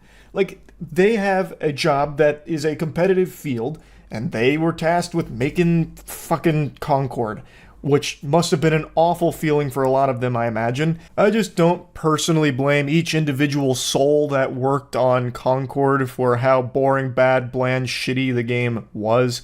I think all of its problems start from higher level positions that had all of that influence over the direction, the design, and all of that shit for the game, and then they tasked their employees with deliverables on it. I imagine a large number of people at Firewalk weren't exactly thrilled to be working on a project as uninspired and generic and bland as Concord. Pretty much anyone who has ever played a game in their life will probably not find anything to enjoy about Concord because it is just a worse version, like a bootleg version of every hero shooter that's ever come before it, but this time for a $40 price tag instead of being free. Now, Firewalk themselves did give a little sign-off message saying Firewalk began with the idea of bringing the joy of multiplayer to a larger audience.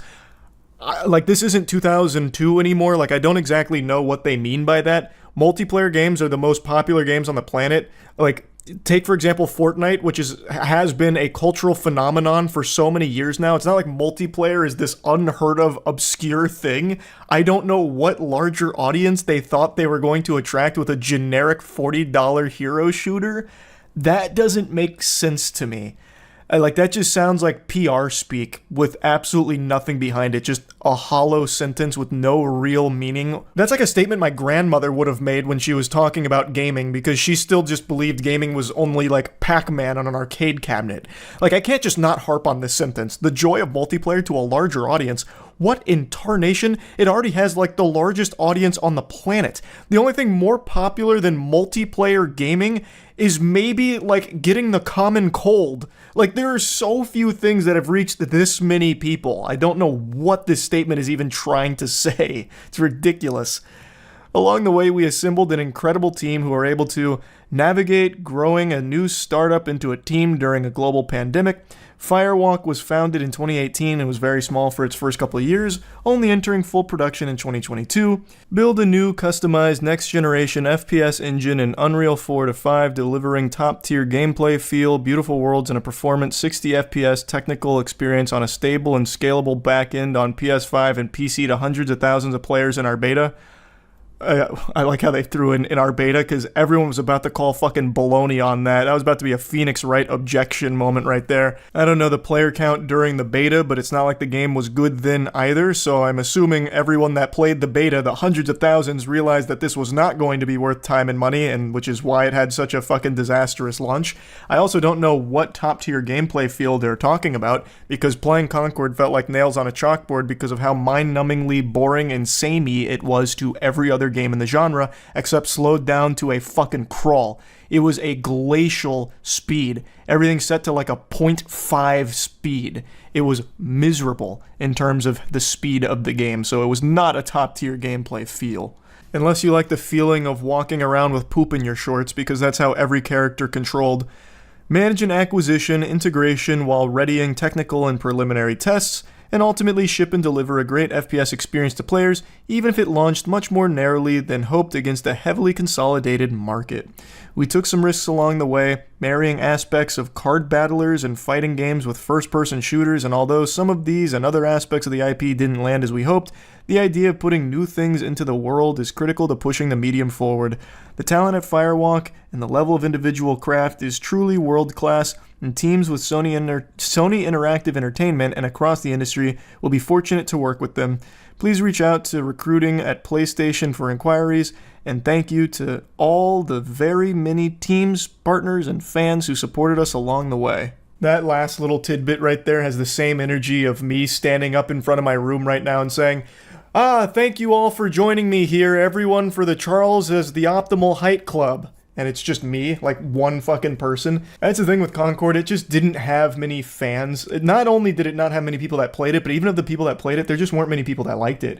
There were a few people that were desperately trying to convince themselves that they didn't waste money on it, that it wasn't that bad. That was the biggest praise I saw for the game during its 2-week lifespan, is that it wasn't horrible, like it was serviceable. If that's the best compliment you can muster, there's clearly an issue. It just was a game that never should have saw the light of day in the first place. It was dead on arrival and doomed for failure out the gate because of a $40 price tag in an oversaturated genre that most people are already yawning at and don't want more of. So, I just wanted to talk about this a little bit because we knew it was coming. It was a matter of time, and now that time is here. No more Concord. No more Firewalk.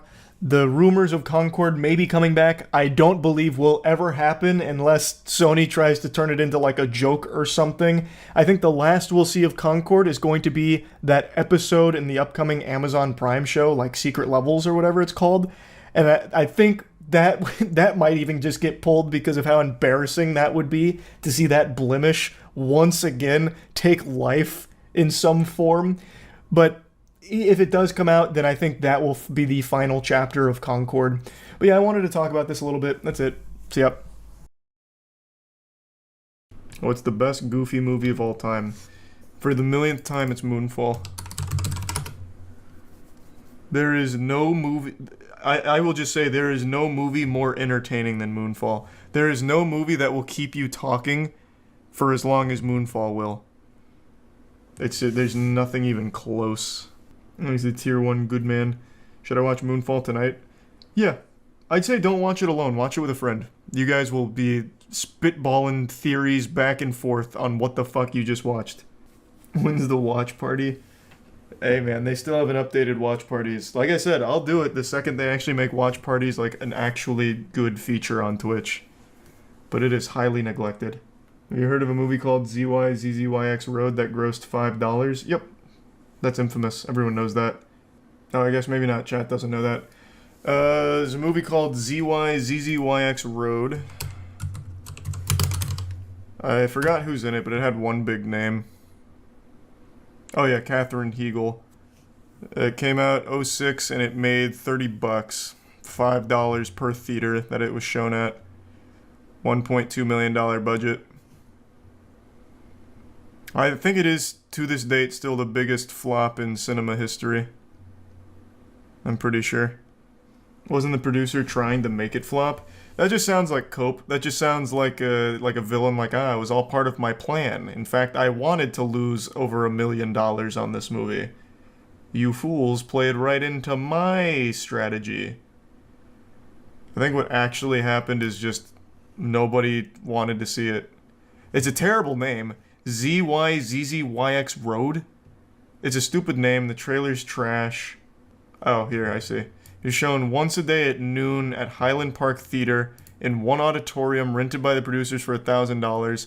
The limited release was deliberate. Grillo was uninterested in releasing the film domestically until it underwent foreign distribution, but the film needed to fulfill the U.S. release obligation required by Screen Actors Guild for low-budget films. Budget's less than 2.5 mil. The strategy had the side effect of making it, at the time, the lowest-grossing film in history, earned $30 at the box office, from 6 patrons paying $5 each. And he even refunded 2 tickets because the makeup artist saw it with a friend. It's still not the biggest financial loss. It is the lowest opening box office. I don't think there's any box office performance lower than $30. Not for a budget over $1 million. But yeah, if we're talking relative flops, it's not the biggest by far. Worst $5 they ever spent. Disagreed. All 6 of these people are now part of history. Remember that Kevin Spacey movie that only made $600 in its opening weekend, Billionaire Boys Club? True. Here, let's just look up the biggest flops. Waterworld's notorious. Here, let's do the estimated loss. Wait, estimated loss for one of these movies was $88. The production budget was $46 and it made $8. So how did they lose 88? They never even saw 88. Oh, millions! Oh my god, millions. I'm I thought this was just dealing with low-budget films. I should have looked up 47 Ronins here. That's the Keanu Reeves movie. Oh, Jesus Christ. I was like, oh, so they're counting indie movies. Never heard of the Baron of Munchausen, whatever that is. Oh, Mars Needs Moms. I remember this. I never saw it, but I remember the trailers. Mars Needs Moms. Eat that. You're not gonna make me eat it now, are you? There's no good thing to say. This looks great. I'm sorry. Mom?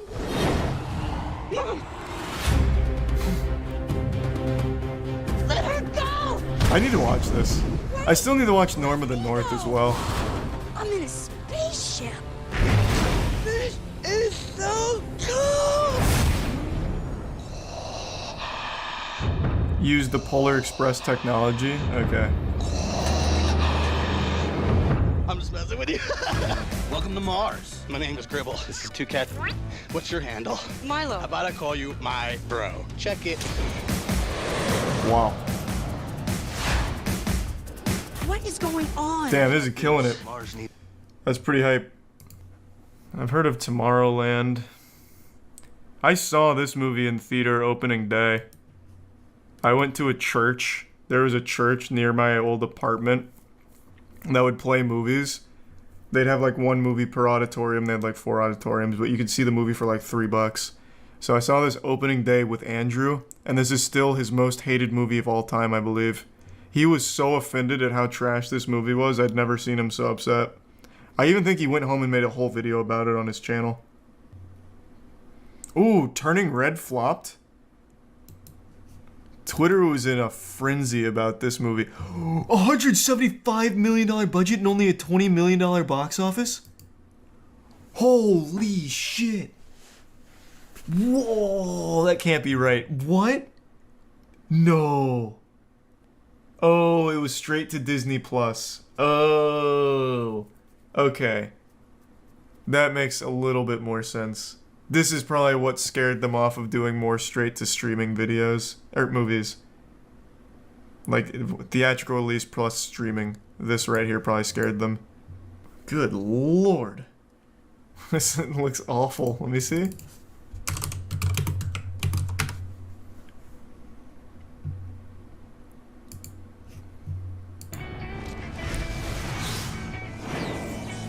This is actually a great movie.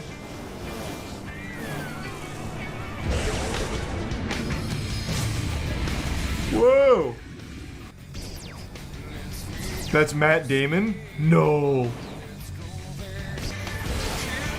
Take me. Yeah. This looks cool. I'm just watching an AMV.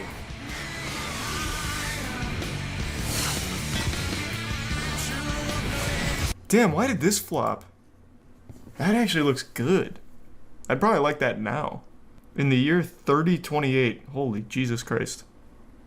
A masterpiece that destroyed Fox Animation Studios.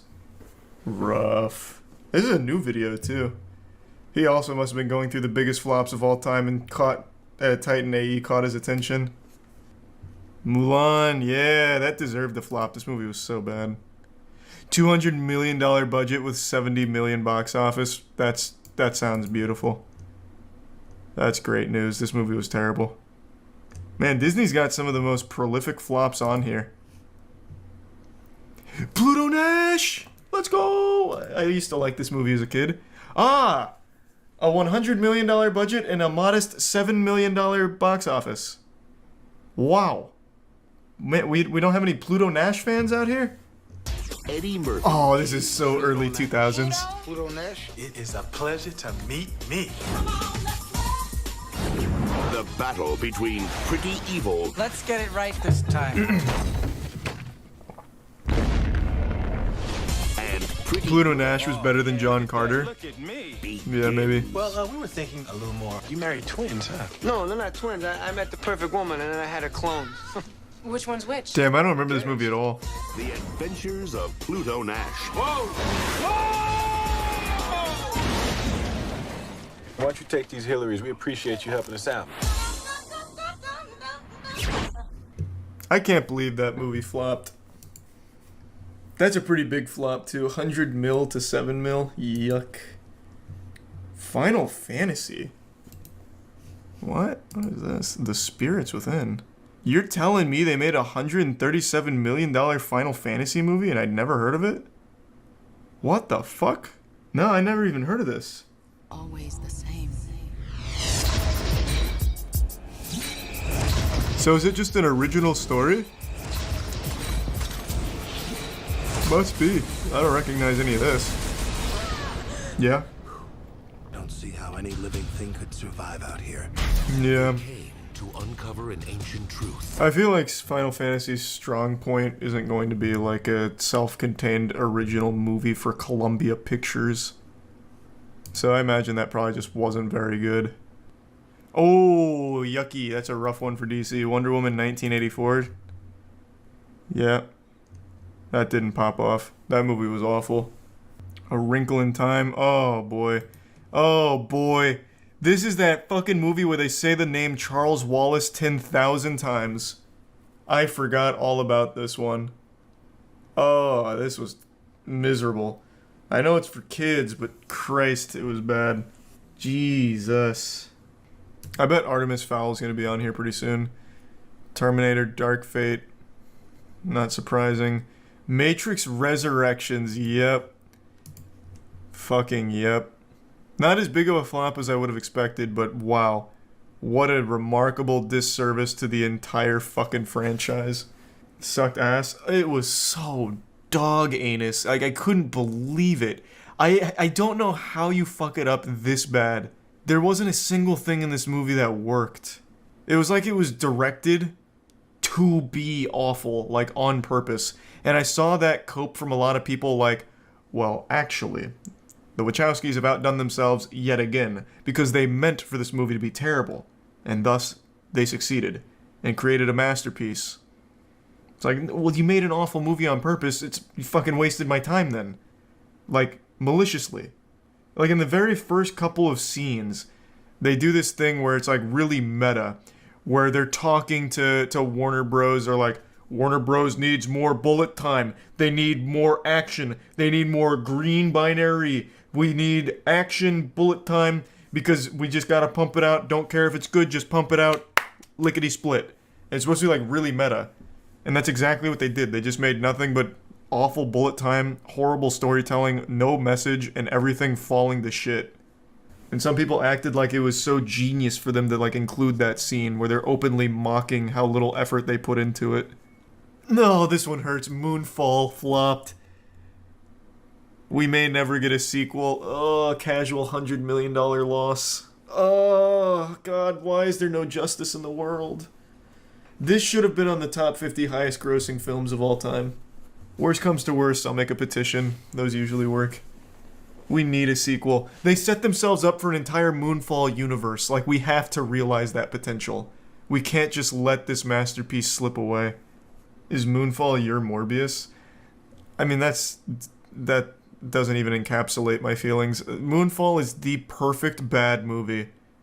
Every possible thing that could be horrible about a movie is present in Moonfall, but done it takes a savant to do what Roland Emmerich did here. He took everything that makes a movie good and shit on it, but with like the most beautiful shit I've ever seen. It's like 2.5 hours and it feels like 20 minutes. You go on like the most amazing ride through delusion. I just don't know how to explain it. It's such a beautifully awful movie. Oh, I used to love this movie. You're telling me Stealth flopped? Wait, this movie was so cool. I watched this shit like 8 times. And there's that scene when Jessica Biel's like underneath a waterfall in a bikini, and I was still pretty young at the time. I was like, whoa, them honkers though. Like this movie's about like a secret super special jet plane that gains sentience. And I remember there's a scene where the main character, Josh Lucas, he's like looking at I forgot what they call it. What's his name in this movie? Eddie. He's looking at Eddie out the window and he's like, Eddie, what are you listening to over there? And he's playing like really good music, like rock music.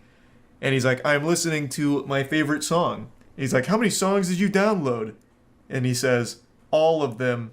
And then he blasts off listening to a song that's called Bulletproof Skin by a band called Institute, which isn't really a big band or song. It was so cool. I loved it when I was young. Oh, they even have a Bulletproof Skin AMV for Stealth. Let's go. I don't know this one. We're getting into some obscure ones. Treasure Planet, this is actually tragic. I still think this is probably one of the best animated kids movies Disney's ever done. Like, it's so good. This one is a very sad story. It should have been one of their biggest grossing ever. Why did it do bad? You talking about Treasure Planet? There's actually a really great video on why Treasure Planet failed and why it shouldn't have. Failed because audiences didn't want 2D movies at that point. I don't remember all the factors that went into it. I really don't know. But this movie is an absolute masterpiece. Oh, this is the newest Fantastic Four. I never saw this, but I heard it was a beautiful stinker. Is this like a fun bad movie or just really not worth watching at all? The entire chat is just saying it's boring and just bad. 47 Ronin's sad because it's Keanu Reeves in this movie, from what I understand, was actually good.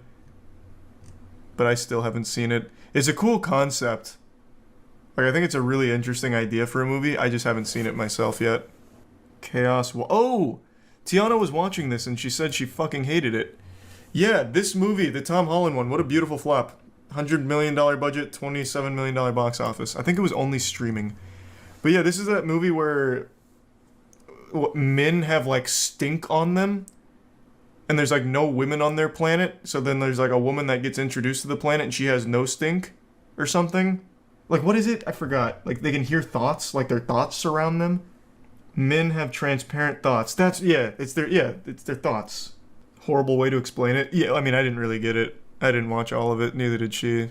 Turned it off. It was just bad. It was just really bad.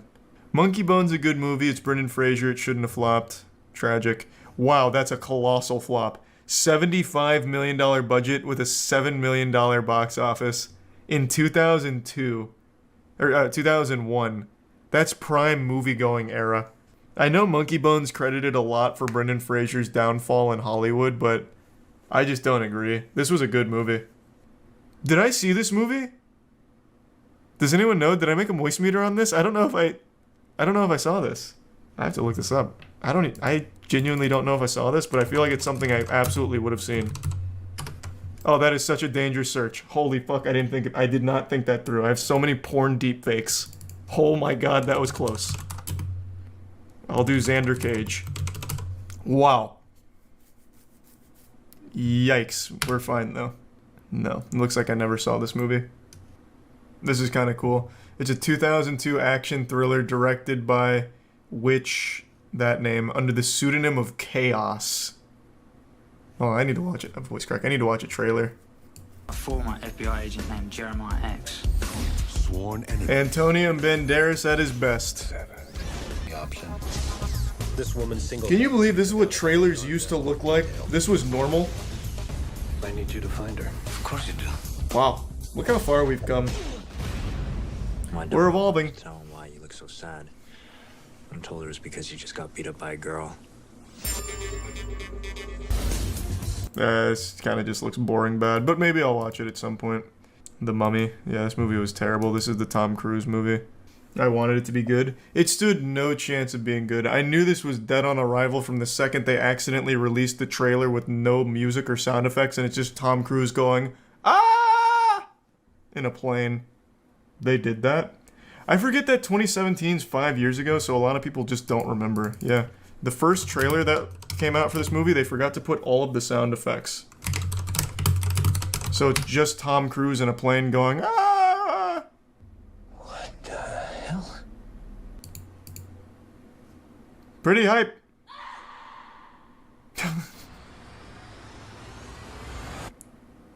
When does he start screaming? Oh, there we go.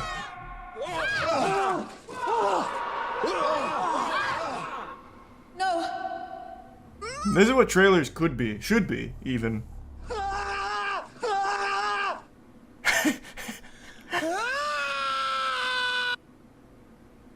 Man, Tom Cruise really puts it all on the line for this one.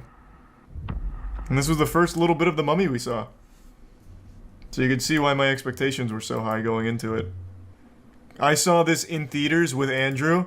This is another really enjoyable bad movie. I can't believe it made $150 million in the box office. I think they're lying.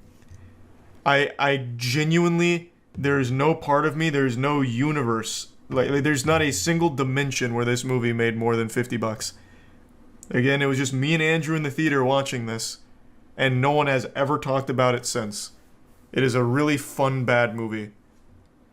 I saw this in theaters when I was a kid. Hated it. Absolutely hated it. Glad to see it flop. This was terrible. This had Tim Allen doing his absolute best to try and stay awake on screen and failing. Even when I was a kid, I was like, man, this guy sucks. I liked Home Improvement. I loved Tim the Toolman Taylor, but I was like, damn, this guy does not want to be here. It's bad. It's really bad. Let's do like any random Zoom scene. That's not gonna work anymore. We'll do Zoom movie scene.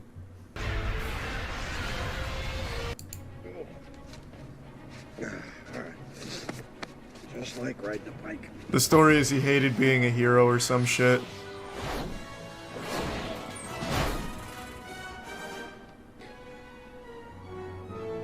I don't remember why his brother didn't age, but Tim Allen's like 80.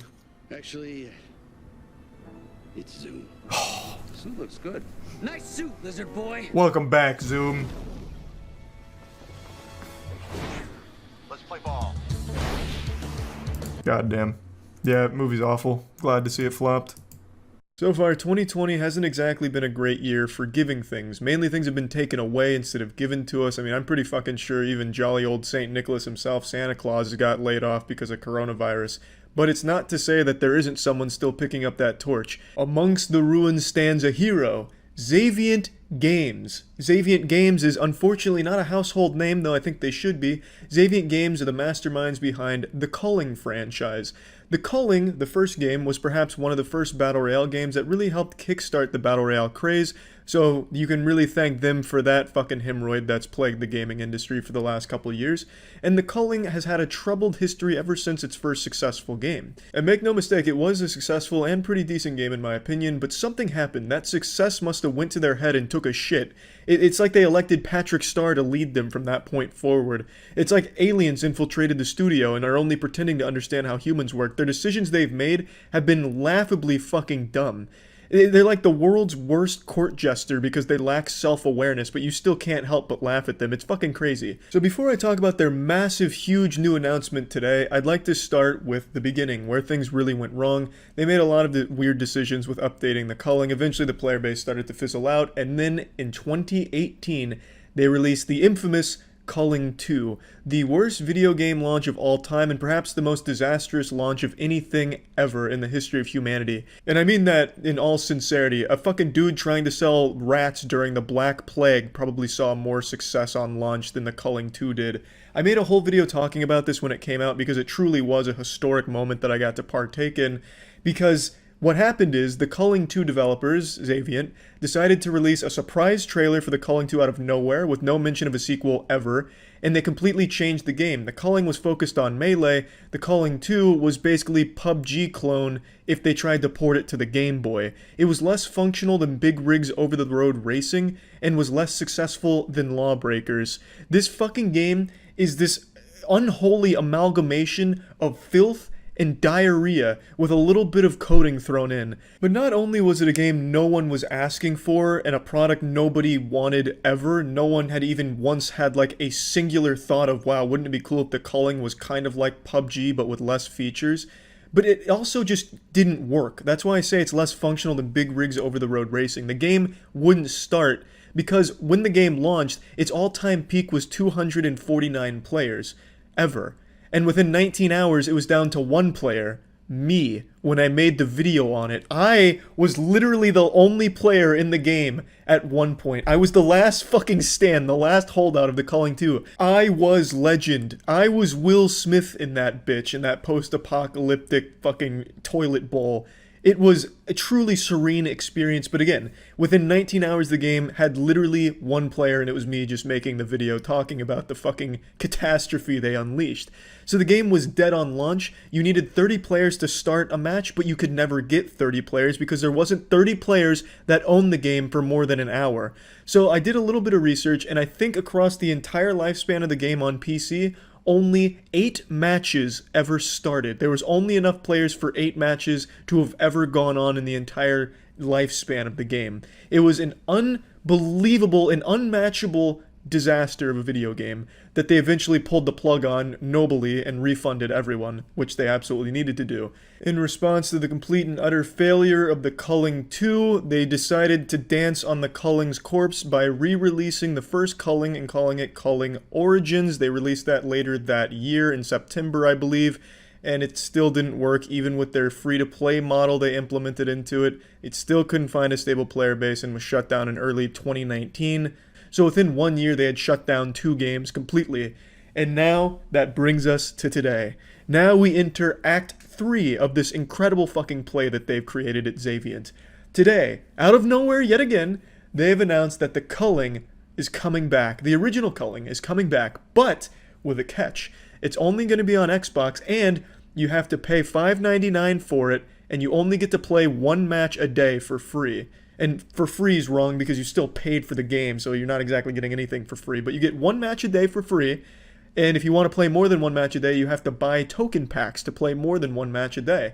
It comes with a lot of different options here, and the monetization model is perhaps the most bold approach to anything I've ever seen in my life. It's somehow even worse than a lot of these fucking mobile game models. It's even more predatory, greedy, and out of touch. It's so fucking silly. This makes AOL look like the forefront of innovation and listening to people. It is so out of touch, I can't even wrap my head around it. It's like an arcade game, but instead of just putting, quarters in for the arcade game tokens, you have to buy the arcade cabinet itself and then put in the tokens.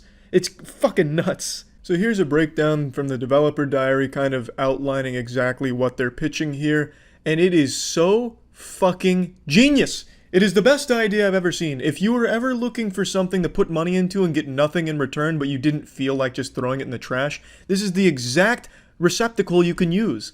So if I may, let's just break down the anatomy here of this announcement. Let's go ahead and talk about the thought process. So the main problem with the Culling and the Culling 2 was no player base. I mean, the Culling 2 literally just couldn't even fucking start because there weren't enough players playing it. And when they went free to play, they still didn't have enough players playing the game to keep it going. So how did they solve this problem? Well, they put up a paywall. That should work. They couldn't give the fucking game away for free and have people playing it. So what the fuck do they think is going to happen by making you pay for it, and pay for it, and pay for it, and pay for it, and pay for it? You are actually paying to not play. You're paying to not play, to pay to not play, to pay to not play again. Because there's not going to be enough people that are going to start these matches. Unless they're fine starting with 2 people, I don't think you're going to find a match. It's a bold statement, but I'm going off historical evidence to point to this. So what could very well happen is you'd pay the $1, $5 or whatever to play an extra match, and it might not start because no one else would have paid for it. So you just paid money to stand in the waiting room in purgatory, in this fucking video game limbo. But not only that, there is no shame from this company re-releasing the same game for the 3rd time now. This is like that band, like Trapped, who has one song that they keep riding the high of and just using that to just ride on the fucking coattails and constantly re-releasing that shit.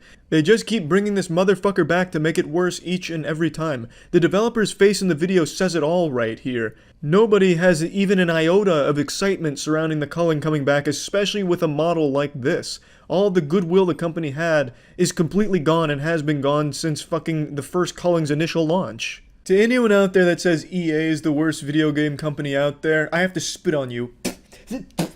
Because you're very fucking wrong. It's Xavient Games, but they're comically bad. EA I can definitely get behind with some of that like evil, greedy, anti-consumer shit, but Xavient, they're like that supervillain in the old comic books that they're just kind of there to laugh at. They're not exactly like a bad supervillain. They're just very misguided and, shitty. It's like harmlessly evil. I feel so bad for the Culling because, like I said, the first Culling was a good game, but that must have just been the biggest fluke ever because everything since then has been a disaster for the Culling and Xavient. They just absolutely cannot even accidentally make a decision that makes sense. It's fucking crazy. I also do believe that Xavient Games serves as the poster child, the epitome of ineptitude, the exact thing to strive not to be. You should look at Xavient Games and then say, well, we've done a lot of fucked up shit, but at least we're not Xavient Games. We haven't gone that far. They give you a lesson in the worst practices to implement into your pretty successful franchise. They show you how to speedrun killing a very popular game. It's wild to me. But hey, if you're excited, May 14th, Xbox launch for the Culling, only $5.99, 1 match a day. Plenty of tokens to go around, so get fucking excited to once again not be able to start a match, I imagine. I could be wrong. Maybe it'll have a booming player base of just Culling fanatics that have been scratching their necks like a meth addict waiting for their fix. They need the Culling, and they don't care that they only get 1 match a day. They'll tap into their mom's credit card to get 4 matches a day, 5 even. The sky's the limit. Crazy. Crazy times we're living in with the Culling coming back again. So yeah, I just wanted to talk about this because I truly do think the Culling and Xavient Games is the best joke that keeps coming back from the video game industry. So yeah, that's about it. So yeah. Today I experienced what it must have felt like for early human scholars like Aristotle when they'd sit and ponder the deep, complex issues plaguing society, as well as taking notice of things going on around them and trying to make sense of all of it. And today, my philosophical thought experiment was, why is every single new movie that's coming out flopping? With the exception of Spider-Man Across the Spider-Verse, most new movies that are coming out over the last few months are setting new records for how dog shit they're performing in the box office. These bad boys are flopping harder than LeBron James against the Denver Nuggets in the playoffs. It's getting rough. And I just read this headline here about a movie I didn't even know existed being DreamWorks' lowest opening for anything they've ever made, called Ruby Gillman Teenage Kraken. It brought in just $5.2 million so far on opening weekend. And this is a $70 million budget, and that doesn't account for any of the marketing costs. So this is looking like a historic bomb here. And this isn't alone. Elemental is still in theaters and is not performing well. It was Pixar's second lowest opening ever, I believe. Like, What's going on here? It was a question that I wanted an answer to, so I got deep into exploring the inner machinations of my mind in order to get an answer. I was nearly ready to draw a bath and really get after it, really exercise my noodle.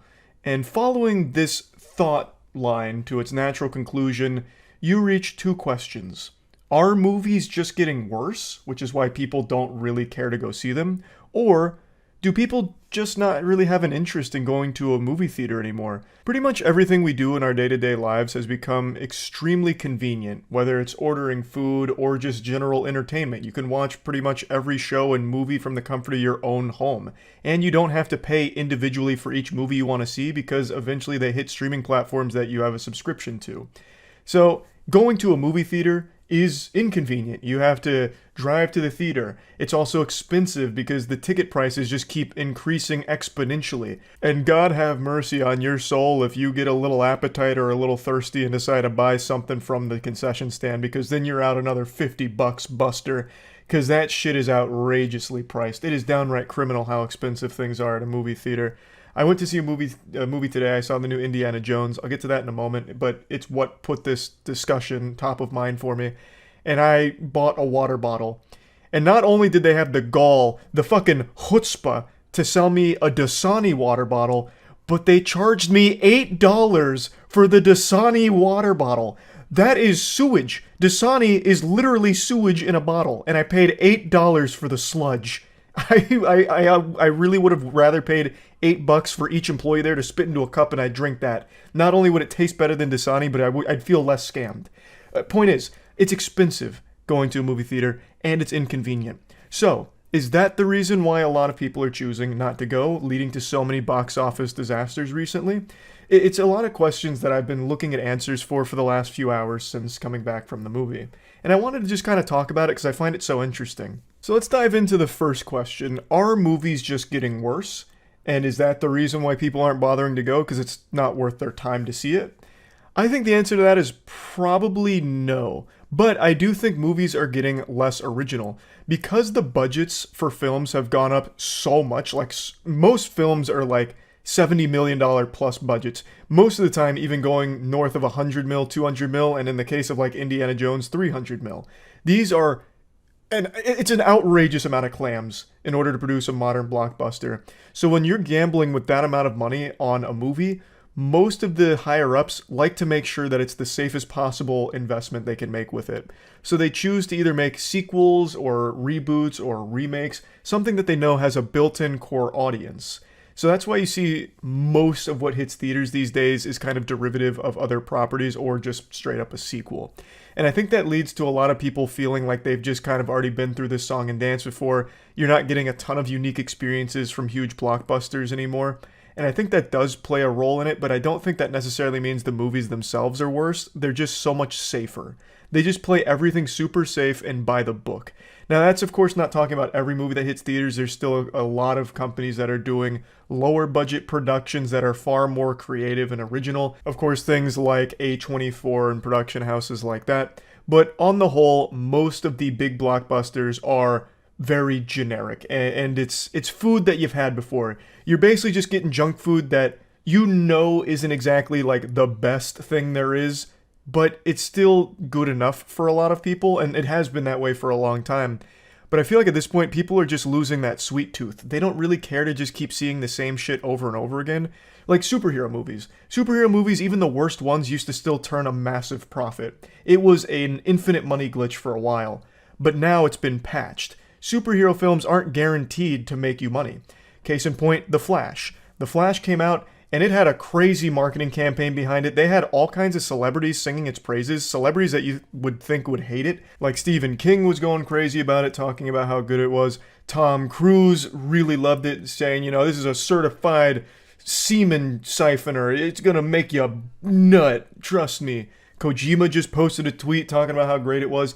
Just so many celebrities talking about it being great, which I still believe was some kind of like paid marketing campaign that they haven't disclosed. I still find it so hard to believe after seeing the movie that all of these celebrities lost their fucking mind over it. Like, it's a fine film, but nothing that I think really changed the whole landscape. But they were talking about it like it reinvented the whole superhero genre. and it still bombed in the box office. Now, of course, there are other factors at play, like Ezra Miller and the crime spree Ezra Miller went on that went completely unpunished. There are certain things like that at play with The Flash, but I still think even if that wasn't the case, the movie probably wouldn't have been a glowing success then either. I think there is legitimately superhero fatigue because most people are assuming that they've already seen all of this kind of shit before, so probably aren't going to bother going through the inconvenience and the extreme cost of driving to a theater, paying for the tickets, when instead they could just wait for it to conveniently drop on their favorite streaming platform and watch it from home without spending a fucking dime, really, aside from the subscription cost. And to extend this a bit deeper for today's experience, like I mentioned, I saw Indiana Jones and the Dial of Destiny. It's the 5th entry into the Indiana Jones franchise. I actually saw it with my parents. This is the first movie we've seen together since the Avengers movie, the first one, back in like 2012. So we decided to go to the theater and see it together because we all really like Indiana Jones. And it turns out the film is really struggling a bit with a $60 million debut. Now, this isn't exactly like a hard turbo flop or anything, but it's opening to less than what Kingdom of the Crystal Skull opened to back in 2008. And for a lot of people, that movie is considered a legitimate abomination in the Indiana Jones franchise, so I think there is a chance that people just wrote off the franchise after that one and maybe didn't even bother giving this a chance. I'm really not sure. But yeah, the movie is not performing nearly as well as they expected it to, despite the film's budget being like $300 million, which doesn't even account for the marketing costs, at least according to the numbers I'm seeing online. So this is a movie that needed to generate huge buzz, tons of doubloons, in order to turn any semblance of a profit, and it's not looking likely at the moment. So after watching the film, I'll give you like a little pseudo moist meter here. It's a fine movie. I don't think it's very good, but I don't think it's bad either. Like, I wouldn't say that this is an example of a movie that's so shitty that people probably just wouldn't bother going to a theater to see it. It's one of those movies where it doesn't really try to do anything interesting. It plays it very, very safe. You go there, you'll be entertained for the runtime, but it's not something that you'll really remember on the drive home. It's something that's easily forgotten. There's nothing wrong with it. I think there's a lot of goofy moments in it that don't make a whole lot of sense, as well as a couple of plot holes, but I'm not here to do a spoiler review for this. I'll just say overall, it's probably the second worst Indiana Jones movie. I still think it's probably a little bit better than Kingdom of the Crystal Skull, but not by much. It doesn't even come close to the original trilogy. But again, I don't think it's like, you know, an affront to God or anything. It's not horrible. So this wouldn't really be something that I would think would be an example of movies are just getting worse and that's why no one's going to see them. But I do think this is an example of this is a very safe, generic movie that most people probably wouldn't bother to see. In movie theaters, that is. This would be something you'd flip on when you're, you know, just perusing your streaming platform of choice. And you'd throw it on for, you know, some background noise. Or if you need something to kill fucking like 3 hours. This movie is way too long. I'm not just gonna give a whole Indiana Jones review here, but point is, I don't think this is a movie that's so bad that it's scaring people away from going to see it. It's just, I do think it's not a movie that would get people excited to go. They tried to revive a beloved franchise again, and that bet is no longer working these days. Most people have seen through shameless cash grabs that just try and like piggyback off the goodwill of a great franchise that they knew and loved. And I think that's one of the big things that people are now just being kind of more conscientious of. Like, I know it's probably not going to be as good as the originals, so I'm not going to go out of my way to pay a ton of money for the tickets. And I'm certainly not going to pay a ton of money for the drinks and food. Because I swear to God, with the prices the way they are, you'd have to choose between paying for a bottle of Dasani or paying for a handful of rare earth minerals. Like, there's going to be like the same cost of a diamond at some point for a fucking bottle of Dasani at a movie theater. But yeah, I don't think that the main deterrent for people going to a theater is movies getting shittier, but I do think them refusing to take big, like, blockbuster risks on new IP or, like, more bold creative projects is definitely something that is not doing them any favors. But I think by far the biggest contributing factor is it's pricing people out. And it's just not convenient anymore, whereas everything else in the world is just getting more and more convenient. Whereas going to a movie theater is going the opposite direction. It's getting less and less convenient and more expensive. So it's just one of those things where I think that's the biggest thing at play here for a lot of these flops that have been happening. Not necessarily that the projects are shittier. Like Ruby Gilman could be an absolute masterpiece. I have no fucking idea. But I don't feel like going to a theater to see it because it just doesn't really capture me as like worth the inconvenience of going there for it. Same with Elemental. Elemental just seems like a really kind of generic film. And that's not enough to get me like, in the car, and putting my ass in the seat in order to watch it, just to see if it is generic or if it's like great. I don't really feel like bothering with that, and I feel like that's the way a lot of people feel because it's expensive and it's inconvenient. So that's kind of my guess for the flops. Just something I was thinking about today watching Indiana Jones and learning that it was not doing super hot in the box office, and I thought for sure Indiana Jones was going to be a shoo-in for profit, but clearly not. I think the age of being able to just kind of phone it in for movies and blockbusters and being able to make, tons of money off of very lazy writing or very generic storytelling and productions, I think that age is kind of behind us now. I think in order to stand out in the box office, it's being proven recently that you need a very strong, good movie. Like Spider-Man Across the Spider-Verse. That film is absolutely exploding. Another good example is Puss in Boots 2. Like, I think now we're entering an age where people are only going to go to a theater if it really seems like something special that will be worth their time and they'll get a great experience out of it. As opposed to how it used to be where people just kind of go to a theater to see anything, even if it looked kind of generic, because, they were in malls and everyone was out and about, like in malls and shit. So, I'll check out the newest superhero film just because it's there and it'll probably just be some mindless entertainment for a little while, and it wasn't that expensive back then compared to now. So I just think times are changing in the movie industry, and the top-level execs aren't really realizing that, so they're just pouring more money into generic films, safe films, things they perceive as safe, and they're not getting the returns that they're expecting anymore, which I think is an overall good thing. I'd love more creative projects. I think everyone would. So yeah, I just wanted to talk about that a little bit. That's it. So yeah. I thought it'd be a good idea to experience Concord before they inevitably pull the plug on this game. It's supposed to have like a long runway with a lot of support over a good period of time where they're going to be adding like story cutscenes and all kinds of different things to it. But peaking at 660 players on Steam, this is a turbo flop. Apparently 8 years or so in development, that's millions of dollars down the tubes. I can't imagine this game making it a full year, so I at least want to get here while the game's still around. At the moment, there's 262 players online, and I can't wait to meet them. We're gonna have such a fun Concord experience together. Concord Defenders here. Oh, so clean. Oh, another one? Grenade! Alright, I'm not gonna lie, this is some of the worst aim that 2024 has ever seen. One shot, one kill, baby. 260 players in here, and I'm fucking all of them at the moment. What's my cue? Smoke grenade.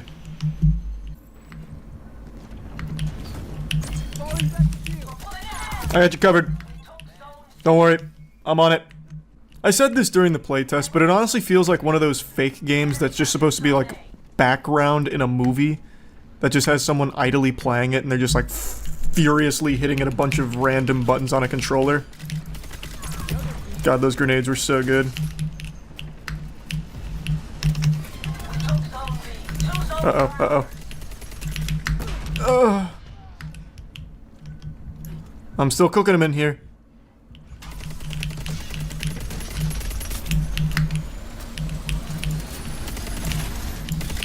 I don't know what you were thinking. Am I playing bots? I don't think they have bots in this game, so probably not. Oh, that grenade was so clean from me. I'm going in. Pushing off that.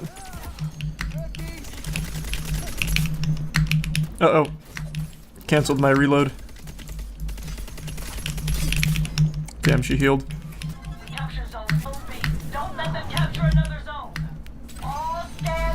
Nice!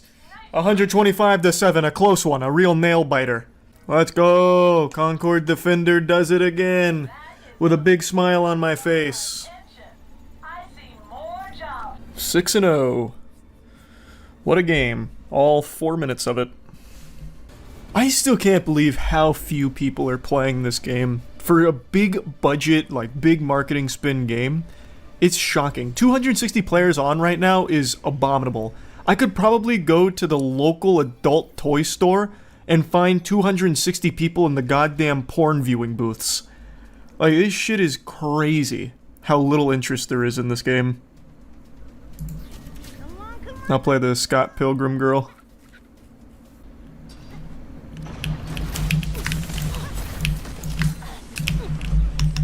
Ooh, scary.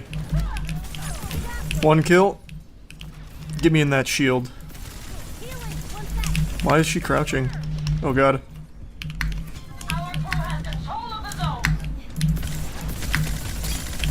Oh, still cooking on the way out. No health, no problem. Check this out. Oh, I went the wrong way. At least this character feels like she moves somewhat fast, which is nice. Because in this game, that's uncommon.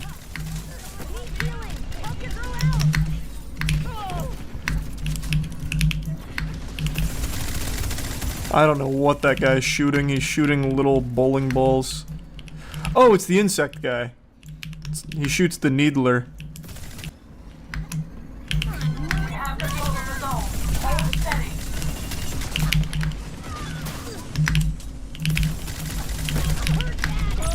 Oh! What a tight squeeze. Close shave. What were you thinking still being here with that low of health? You should have known I'd come in here and give you those vegetables. Pardon me, I'd like to place an order for one hero shooter. Hold the fun. Yes, sir, your Concord is coming right up.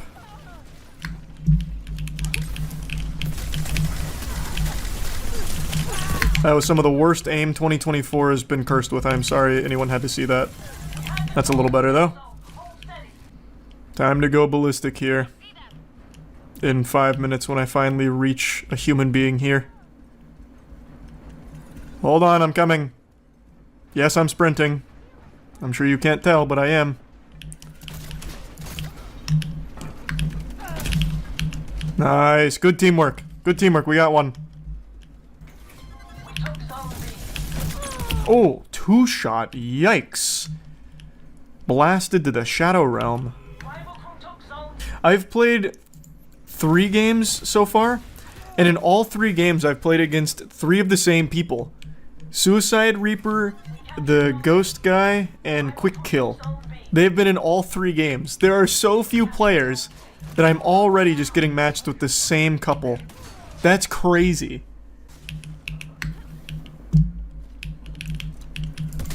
Oh, that headshot. So clean. Clip for the montage, coward. Get some quick scoping going in here.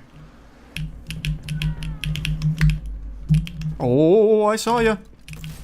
I can't believe I just missed that headshot. I can't believe I've missed it twice. Don't look at me. I'm so ashamed. Enemy captured Zone B. I need help here. Do it. You shouldn't have done it. Why'd you listen to me? I fooled you. I knew you couldn't resist, though.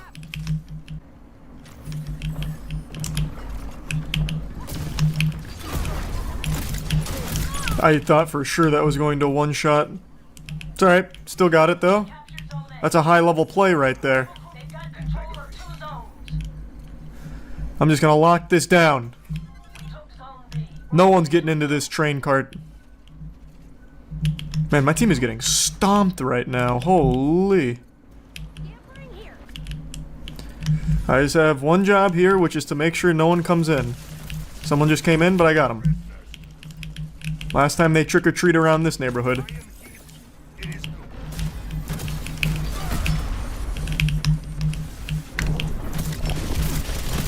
Gotcha. Gotcha. Oh my god, I'm popping off! I'm going ballistic. The finest Concord player the game's ever seen, and also one of the only players that Concord's ever seen.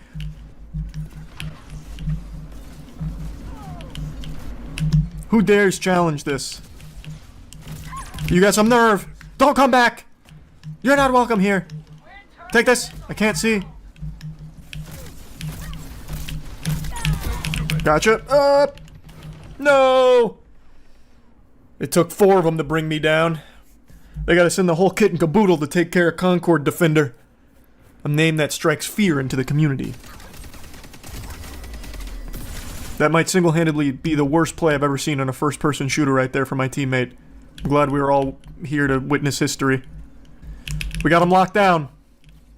I got him locked down. I put the fucking nipple clamps on them and they're not ready.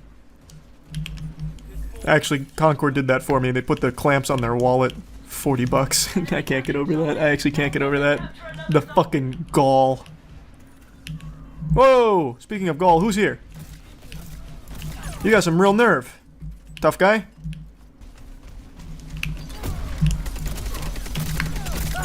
Gotcha. Oh, close call. Close shave. Oh, I gotta get out. Watch this. Nope. I guessed incorrectly. I thought for sure they were coming.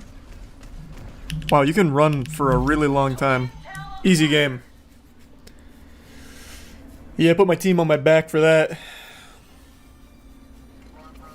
Oh, easy MVP as well. You're welcome.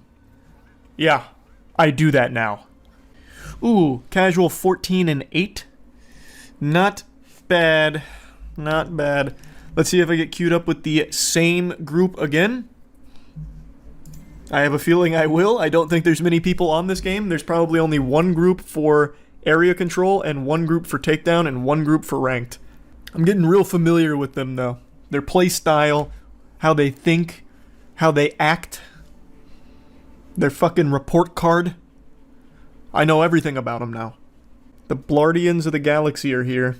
The fucking Paul Blardians of the galaxy. Game time!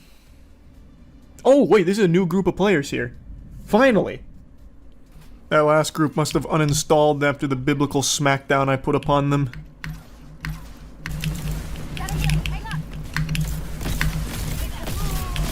Okay, this is sad. Gotcha. That was that was terrible. I keep expecting Farah here to be able to fly, but she can't. She just jumps a couple times and has a hover ability. Can I go around the outside?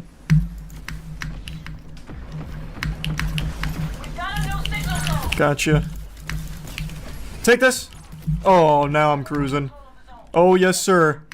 We're getting absolutely fucking smoked here. Our ham is getting steamed, but that's okay.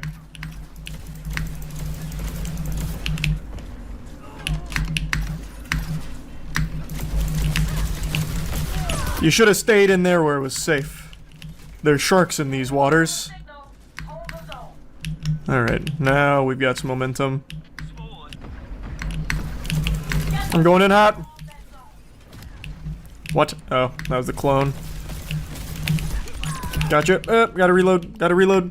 Cover me. I'm helping. Oh, yes, sir. What a comeback. Led by yours truly, DJ below average height, above average size wiener. And I'm still cooking them.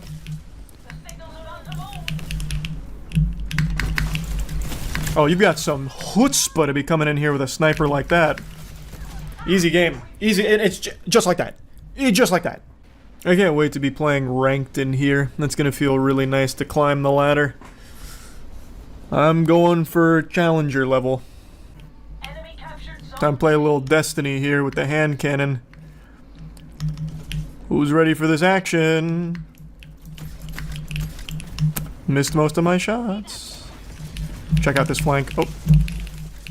Missed my melee. I'm so ashamed. I'm so fucking ashamed I missed my melee. Twice. That's 2 zones under our control. It's starting to storm out right now. I don't know if you can hear that thunder, but even the gods are beginning to weep with all this rain and this monsoon blowing through. Feeling bad for me playing Concord today. Oh, wow. Big shots. Now the gods are smiling. Gimme the meat, boys, and fill my holes. I wanna get sauced by your butt patrol and clap away. What are we doing over here, bud? Not a whole lot, huh? Let's roll out.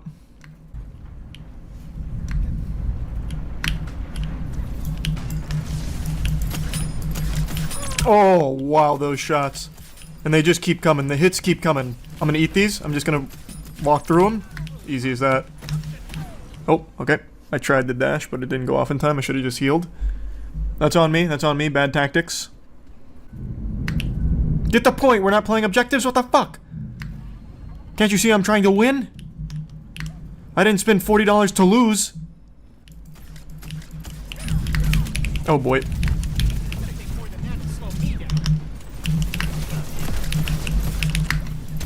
Oh, that shot though, the bullet magnetism just led that right to his fucking braces.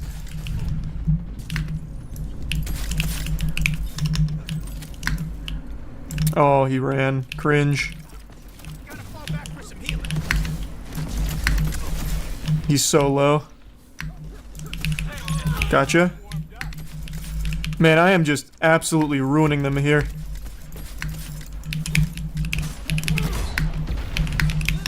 Uh-oh, not good, not good, not good. That's good, though. That's me. That's all me. I absolutely just soloed 3 of them here to take Zone B.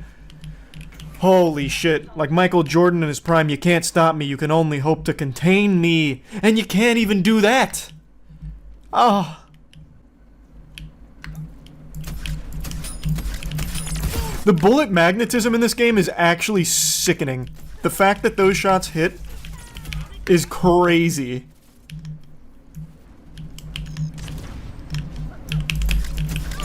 This is so dumb with this gun. What? I would actually be fuming if I was on the receiving end of this cock right now. I am giving them the business end of my wiener. Like, I don't understand how half of these shots are even coming close to hitting.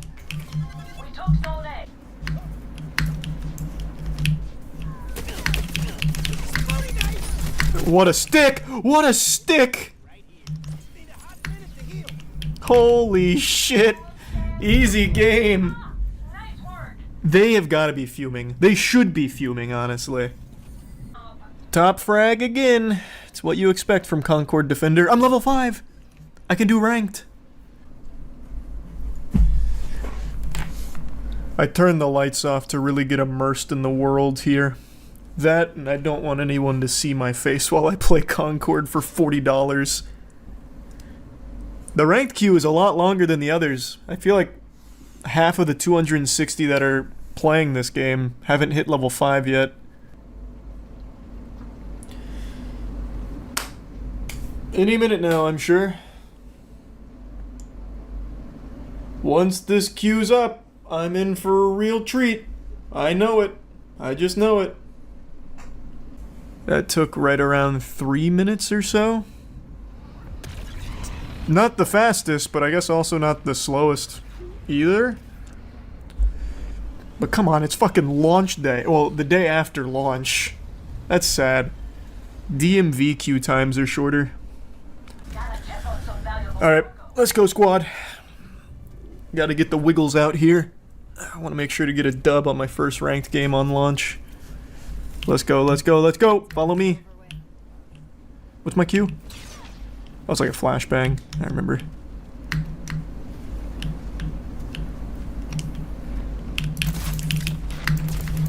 Oh god, oh god. I hit both of those shots, though. Gotta get out. Play it safe. There we go, got one. Oh my god, get me, get out, get out! Oh, I forgot I can dodge in the air. Need healing. Don't know where the health kits are. Oh, found one. I'm coming back in. I think they're going B. I think they're going B. Oh no, we got him. What? Gotcha. 1 down. 2 down. Ooh, we traded. We traded. I gave us a huge opening there, though. 2 for 1. The super special. With a side of ass. Let's capitalize. We can't let them extract. Don't let them refund their $40. Imagine that's the objective for the ranked game mode. Extracting is literally refunding the game. You can fly! You can fly with the rocket launcher character! Nice. Okay, now I can never touch that character again, assuming it's the same as it was in the playtest.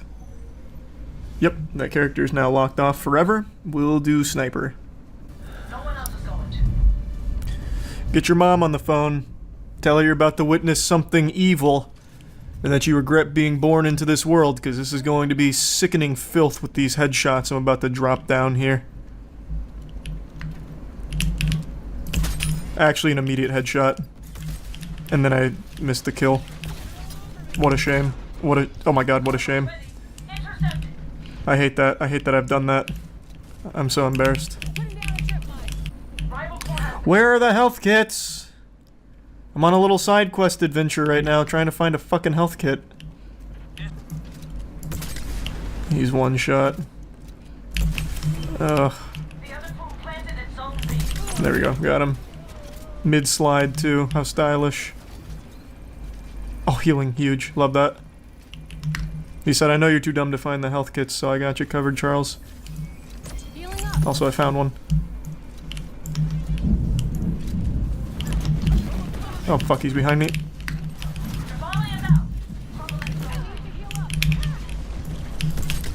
One shot. Oh no! I won't let my squad down this time. This time I'll finish the job. No half measures, I'm gonna finish the fight. This is not the way I wanted to go. I'm lost. Alright, I'm lost. I'm so lost, I don't know where I am. Headshot on the tank. I should have gone for the squishy.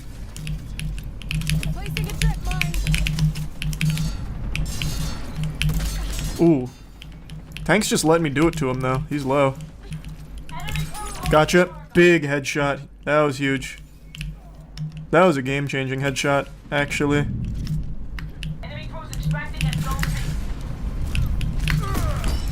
Oh yeah. That guy was so confused. He said, what's Charlie doing here? He's supposed to be a sniper. Yet he's up in my nuts.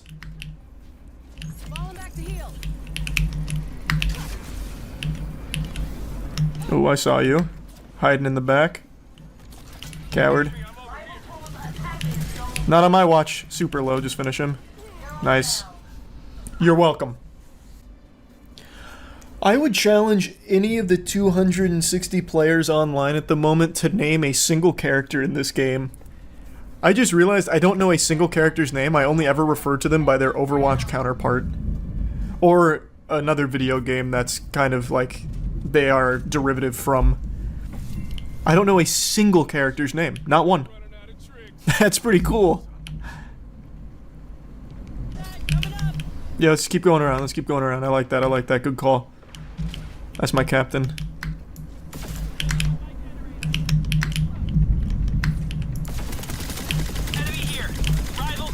Alright, she is melted. That should be free. There we go. What's happening? Nice. Oh, misclick.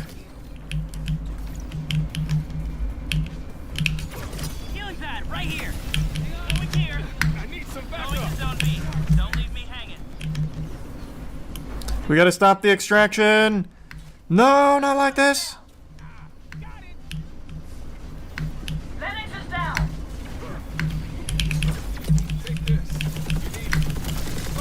I got him, I got him, I got him. We're fine. Don't know what that is. I think that's like a damage aura. They got me good.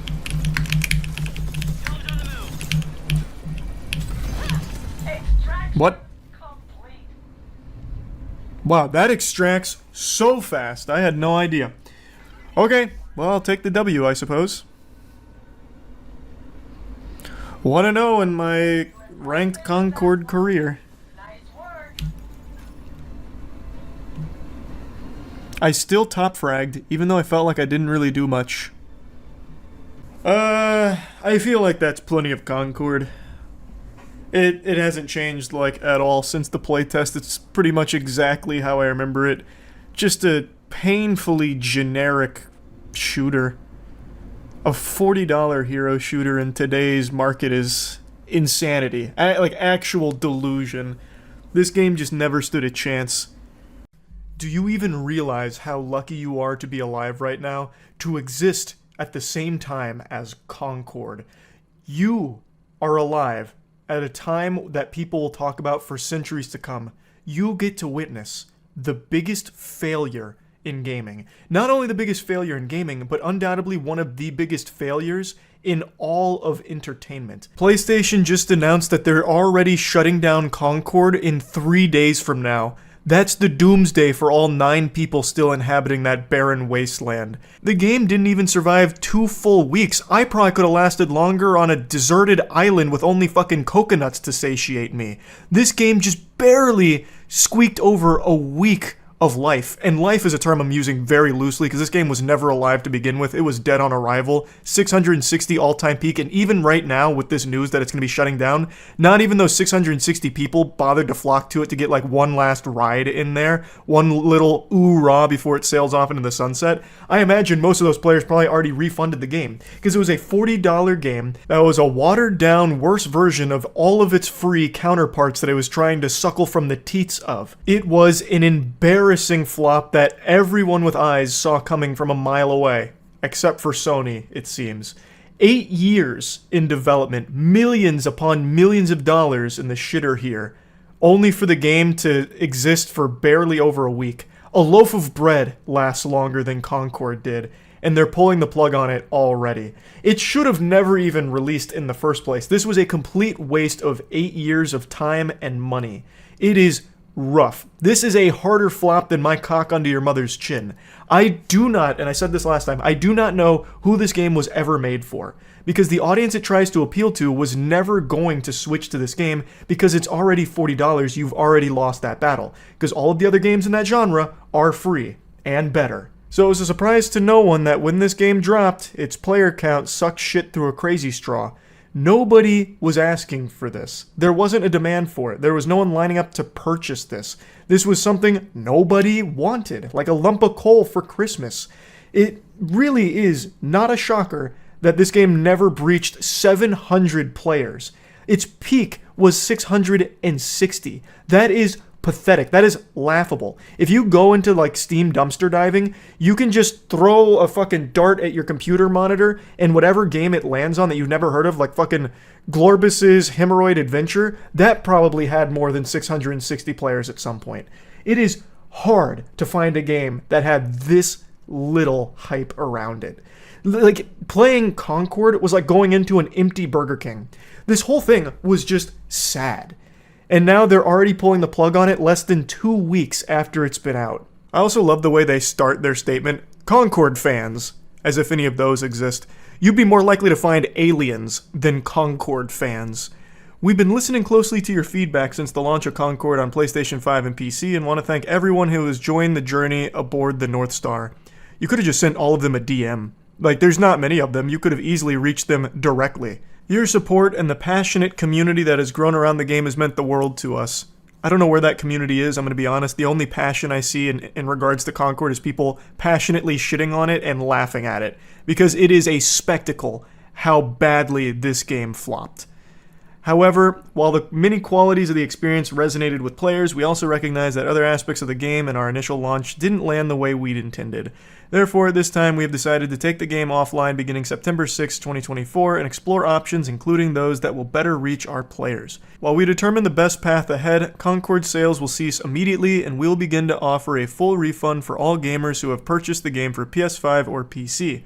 If you purchase the game for PS5 from the PlayStation Store or PlayStation Direct, a refund will be issued back to your original payment method. It is exceptionally rare to see something fail to this degree. Millions upon millions of dollars invested in this project over the course of 8 years with a big team of people working on it. And they get like 30 grand in sales from PC. Relative to what they spent on this project, that $30,000 return is incomprehensibly tiny. They released a wet fart that will be talked about in economics courses, I think, for eons to come.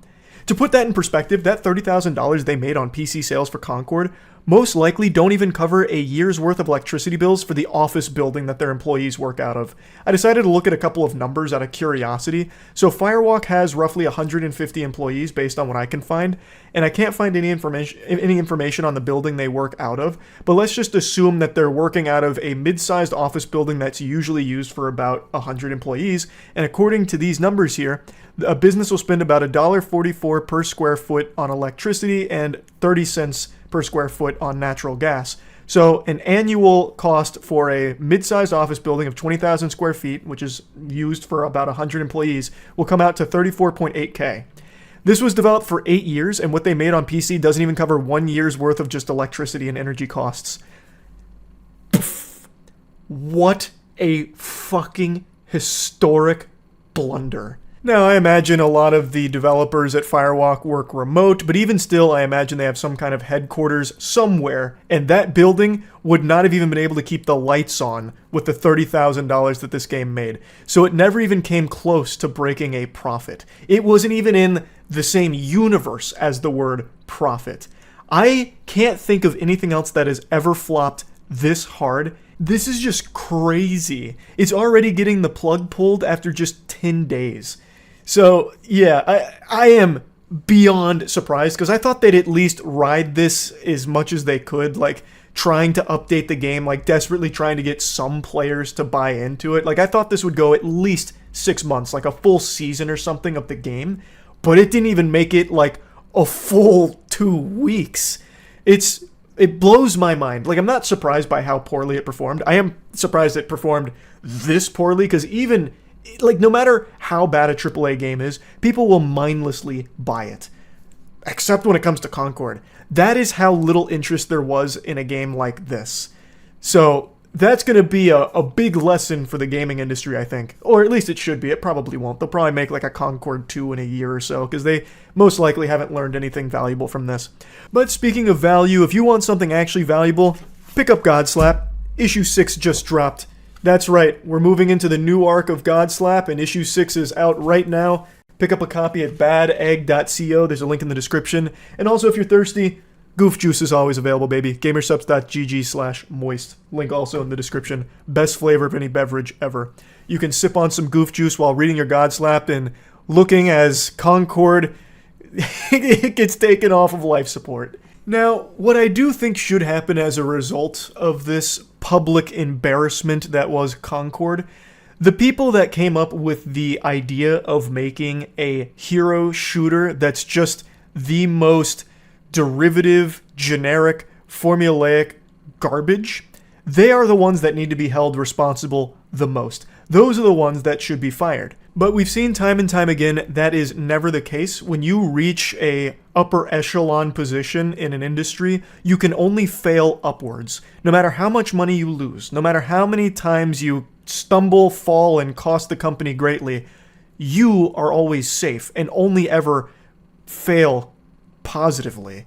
Everyone underneath you gets punished. Like we saw this with John Risitiello at Unity. We just actually saw it with Suicide Squad. I just read the other day about how they're laying off a ton of QA testers, even though it's not like the QA testers were responsible for Suicide Squad being a dog shit game. The people that made it a live service game and all of the other terrible ideas, it's their fault, not the QA testers that were just making sure the game fucking functioned, yet they're the ones that are being punished. They're the ones that are getting spanked for it. It makes no sense. So in Concord's case, it shouldn't be just like the people that coded the game, like they had a project they were assigned to work on, they did their job. The game runs, like the game is functional, it's a serviceable game, it's just not a good game, and it's a game nobody wanted. That is the problem of the people that brainstormed this, greenlight this, and then made the team work on it. So whoever came up with those ideas and pushed all this forward, those are the ones that are responsible for the tragedy that is Concord. It should have never existed in the first place. But yeah, anyway, RIP to Concord. That's about it. See ya. Dankin said it's probably the worst hero shooter ever made, which is an absolutely outrageous claim. Now, admittedly, my expectations are also kind of low on this going into it, but I'm open-minded. I would love to be proven wrong. I would love for this to blow me away. I don't know how likely that is, though. We'll see. You didn't pre-order it, did you? You can play it for free on PlayStation.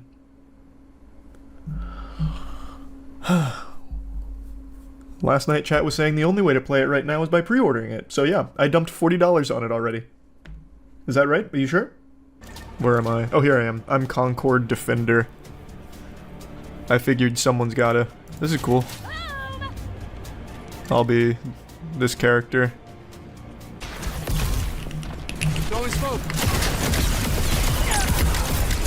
Oh, I'm popping off. That's Concord Defender for ya. Laying down the law. For my city. Oh yeah, now I'm just cruising. Triple kill? Don't mind if I do. Sorry, cowards.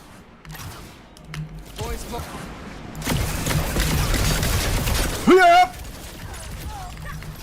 Oh, I killed him with that? Idiots. Ah, they can't face me.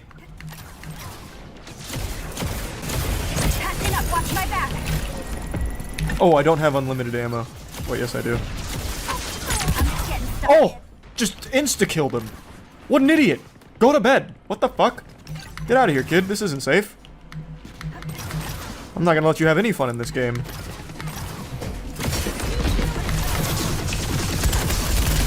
Uh-oh, uh-oh. I couldn't turn it off in time.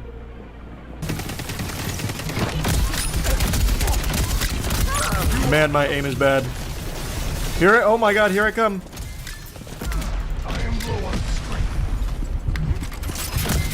Oh, he's so low. Damn. I shouldn't have pushed. I got greedy. Here I come. Someone just shoot at me? What a huge mistake. Alright, there we go. Yep, now I'm cooking. That's Concord Defender, baby. Remember the name. Alright. Well, is what it is, I guess. The bards will sing songs of my effort. Man, my team was trash. I had like fucking 30 kills. This is the Soldier 76 clone. Soldier 77. Cool. He looks like one of the Batman impersonators from The Dark Knight, where he goes, "What's the difference between you and me?" And he says, "I'm not wearing hockey pads." That's this guy. He's literally just wearing some fucking hockey pads. It's not even like space armor. Alright, here I come. Yep, 40 clams on this puppy. Is this healing?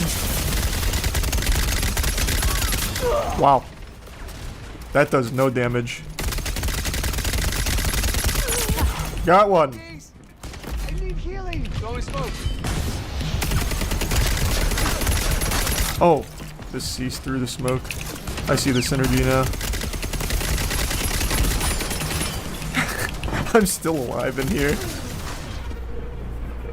Cool.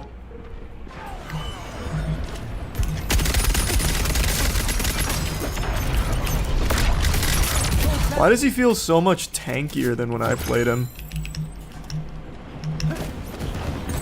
When I played him, I was getting melted. Well, this'll take 45 magazines to kill him. Oh shit, he's low. Okay, that's a shame. Almost there. Keep it up. Oh my god. There we are, there we are. I'll grab it.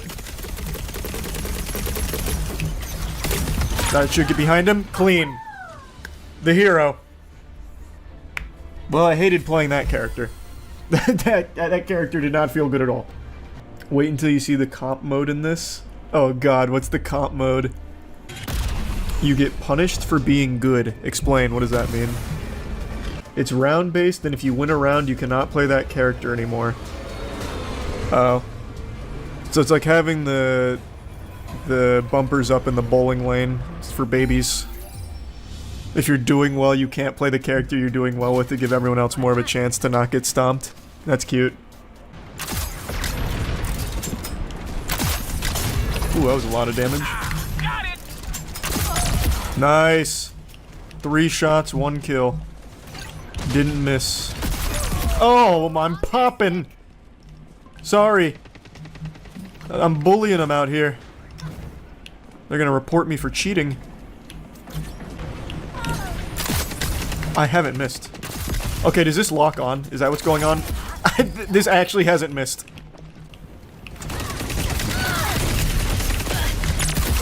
Well, I'm absolutely fucking popping. Double kill, easy. Make it a triple. Clean. Oh my god, is there anything they can do to stop me? Besides just uninstalling? Yikes. I don't even know what my Q does and I killed someone with it.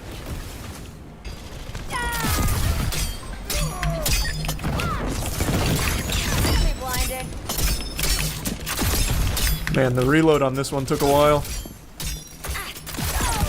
That was the worst fight ever recorded. Love that for us. Glad we could share it together. Alright, that character was really strong. Probably the strongest so far. Rivalry. Oh, this is the competitive mode, isn't it? Let's go. Huge. Plant the cargo in the zone and defend it from rivals. Capture the zone or eliminate rivals. Those are the 2 game modes. The movement is so slow. It is extremely slow, yeah. I am noticing that. Oh, I don't have a shit. Holy! This might actually be the slowest movement I've ever seen in my life. It's like I'm on a treadmill. Oh my god. What's my Q? Generator's hot. On me. Don't know what that is. What's my... That's my shield. Need healing. Hold on. Give me 45 minutes. I'm flanking.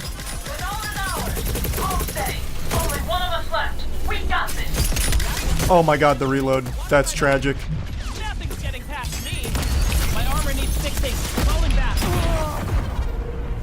Let me... Oh, I can't even play the Okay. You have to switch characters after each round that you win. That sucks. I thought it was only if you were doing, like, really well.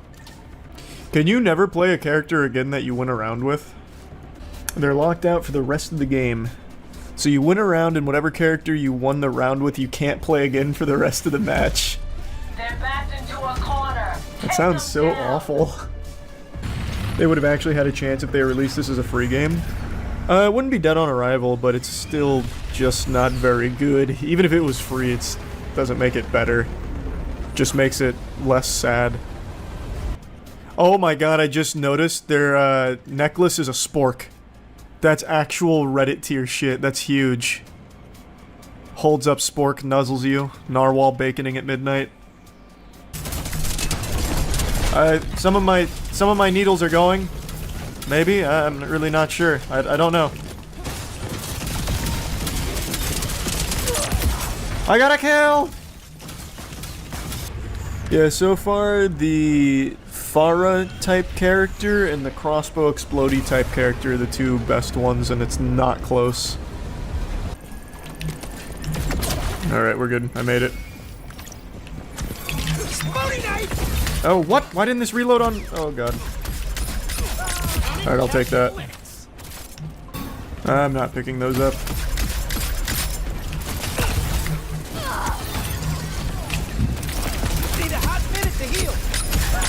Oh, look at those shots. Wait, how are you still here? Alright, I'll take it. Get me the fuck out. So it's another hero shooter. What makes it different? They toned down the speed of the game by 40%, so everyone looks like they're moving in slow motion. Like jogging in a dream. So it's a generic hero shooter, but at 0.5 speed. I'm covering them all in oil.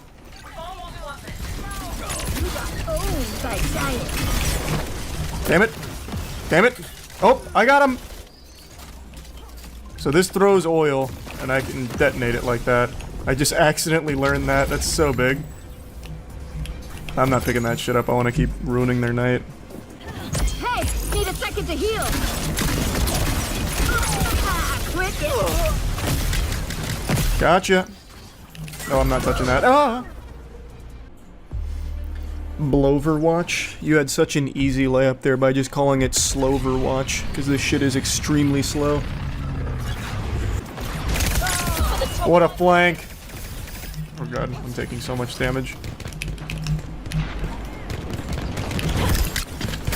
That melee does nothing. Holy.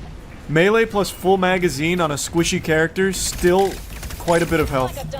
Wow. Oh my god, it's a spitball launcher. Jiminy Christmas. There we are, now we're popping.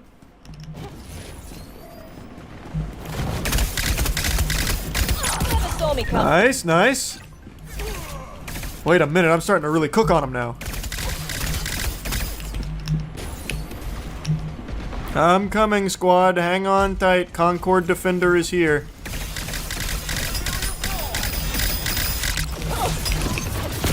Okay, I don't know what I was thinking.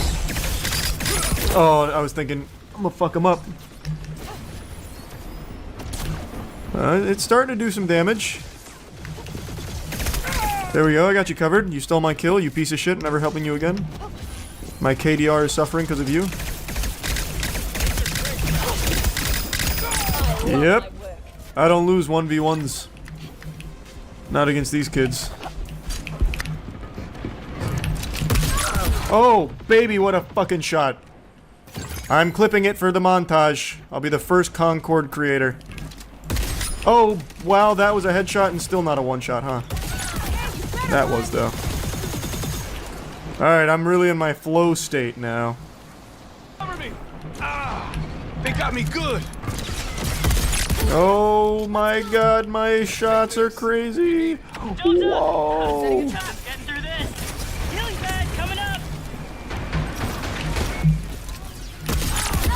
Damn. Really cooking them. Worth playing and favorite part of the game? Worth playing, no. Favorite part of the game, you come back to me. I'll find something nice to say about it, I'm sure, if I keep trying. I don't know why you didn't just go heal. What a fool! Wait, how did I not kill you? Oh, imagine the collateral. That was close, too. Assuming things even collateral in this.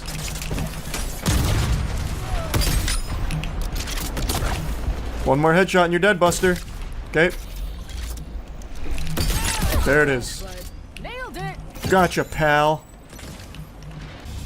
Alright, what's the next character? Oh, hi. Trash dispenser.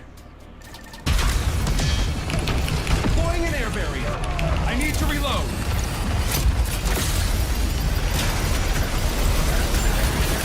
This is quite the fight we have going on here.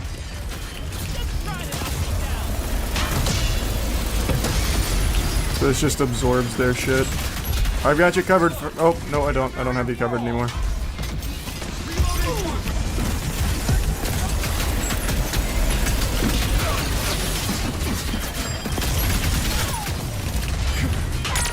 Nice, I got a kill! I got a kill with this fucking guy, let's go! Oh, god. This is by far my least favorite character. Holy. Hold on, I'm coming, I'm coming. Take this! Fuck. Alright, I helped.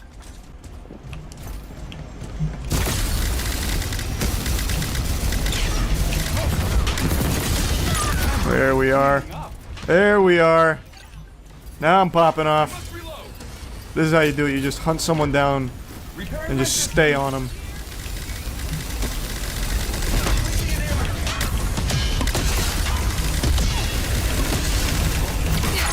Oh, wait, that melee was kind of good. That was an AoE melee. Get back. No, get back.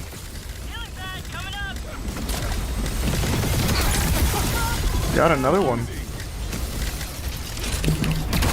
Oh my god, wait, the melee is kind of busted on this guy.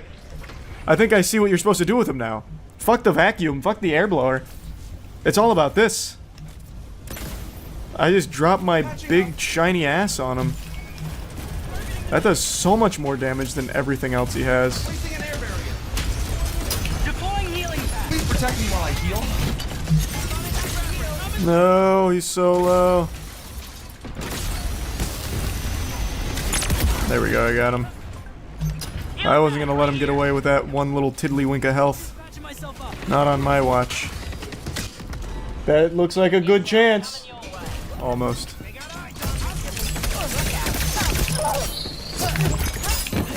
Oh, clean. Oh god. Alright, I'm still alive somehow. 2 HP. Need health. I don't know if I did any damage. I think I missed everything. Oh, baby.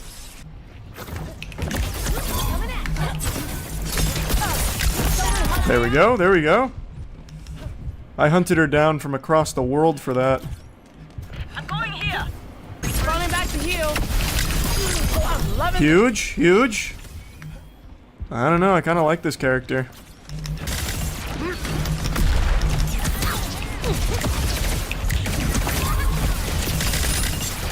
Well, still got it. That's on me. That's just entirely on me. I missed those shots. Still got the kill though. I could have had all three if my aim was a little better. That's my fault though. No one to blame but me. Only an amateur blames the tools. I'll take that.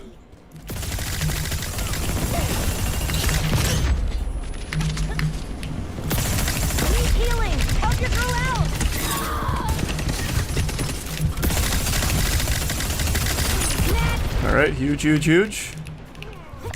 Still cooking. Need that health. Chill, I need to heal. Nice. They're just running into me right now. Into the wood shipper. This character's pretty good. Gotcha. And the buff. Oh boy. I'm just knocking him down. What are you thinking? Okay, I'm out of ammo. He missed every shot. Luckily, everyone that's playing this game right now is actually 6 years old. That's huge. That's big. I'm on my way. Like half the people I played against right now, I'm pretty convinced this is the first game they've ever touched.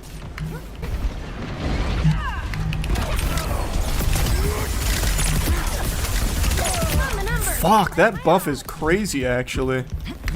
Where's this other guy? That gives me so much damage. I just melted them.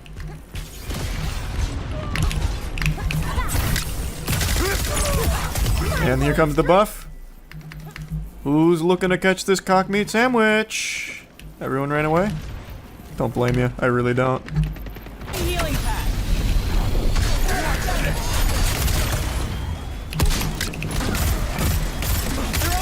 I got him, I got him, I got him. There we are, now I'm cooking. Best med tech on the market. Alright, everyone, just stay behind me. I'll carry. I need time to recover. Okay, now time for them to hide for the next 3 minutes, just like last time. This is awful. What do they do? Where do they go? They're not in the middle. Here we go, I heard something. They're on the side.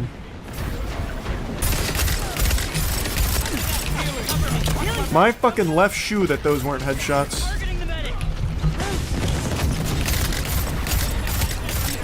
Ugh.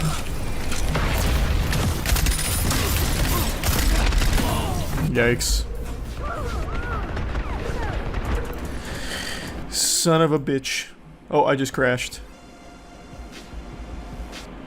Honestly, a blessing in disguise. That's gotta be a strong sign from the man upstairs. It was just letting me know I can no longer refund it. Brother, are you ready to Concord it up?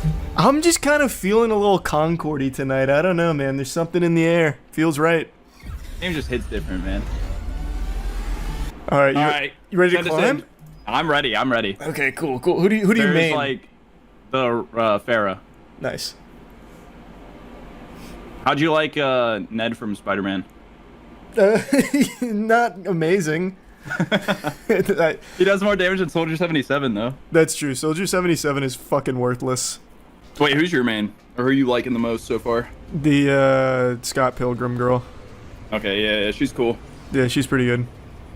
But the beauty of ranked is there's no point in maining, because as long as you... I forgot about that. As long as you win a round, you can't play them again.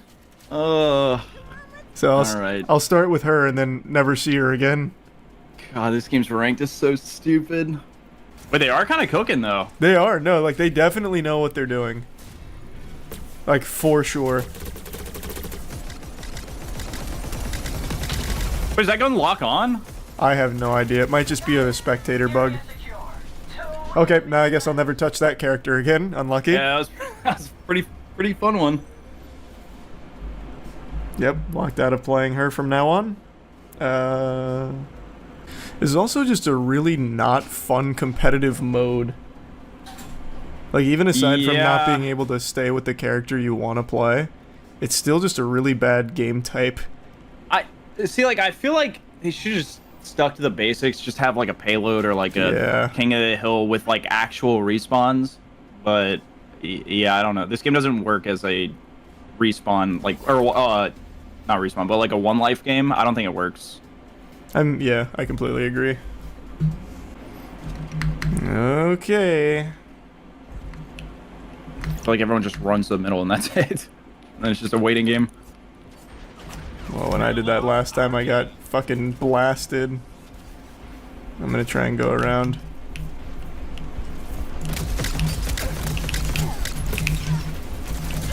I got the tank. Can't believe that missed. You got the knife girl. Okay, that was... Wow. Okay. Yeah, kind of steamrolled him. Wow. That was a fun round. Cool.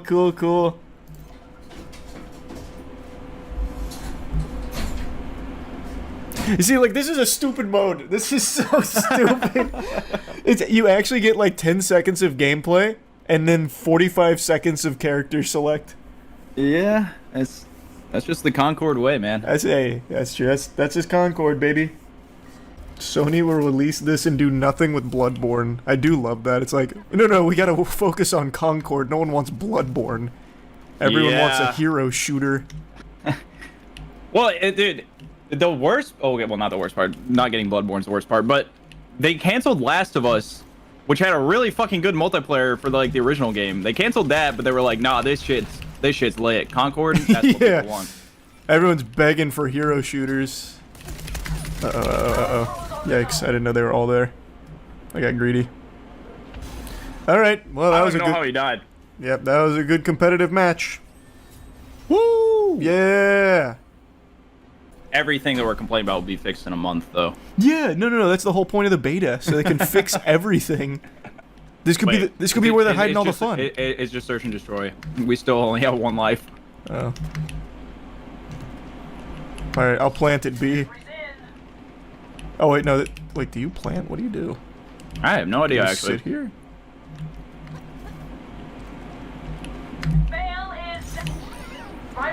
Cargo? Where's the cargo?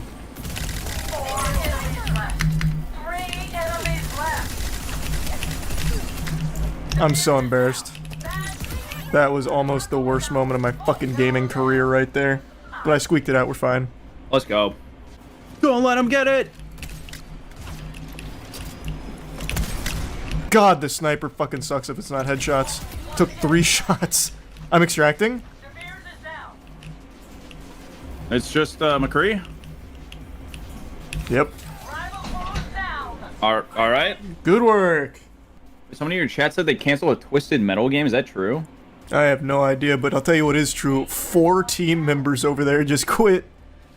I wonder if they're in spawn. Nope, I already found them. Oh?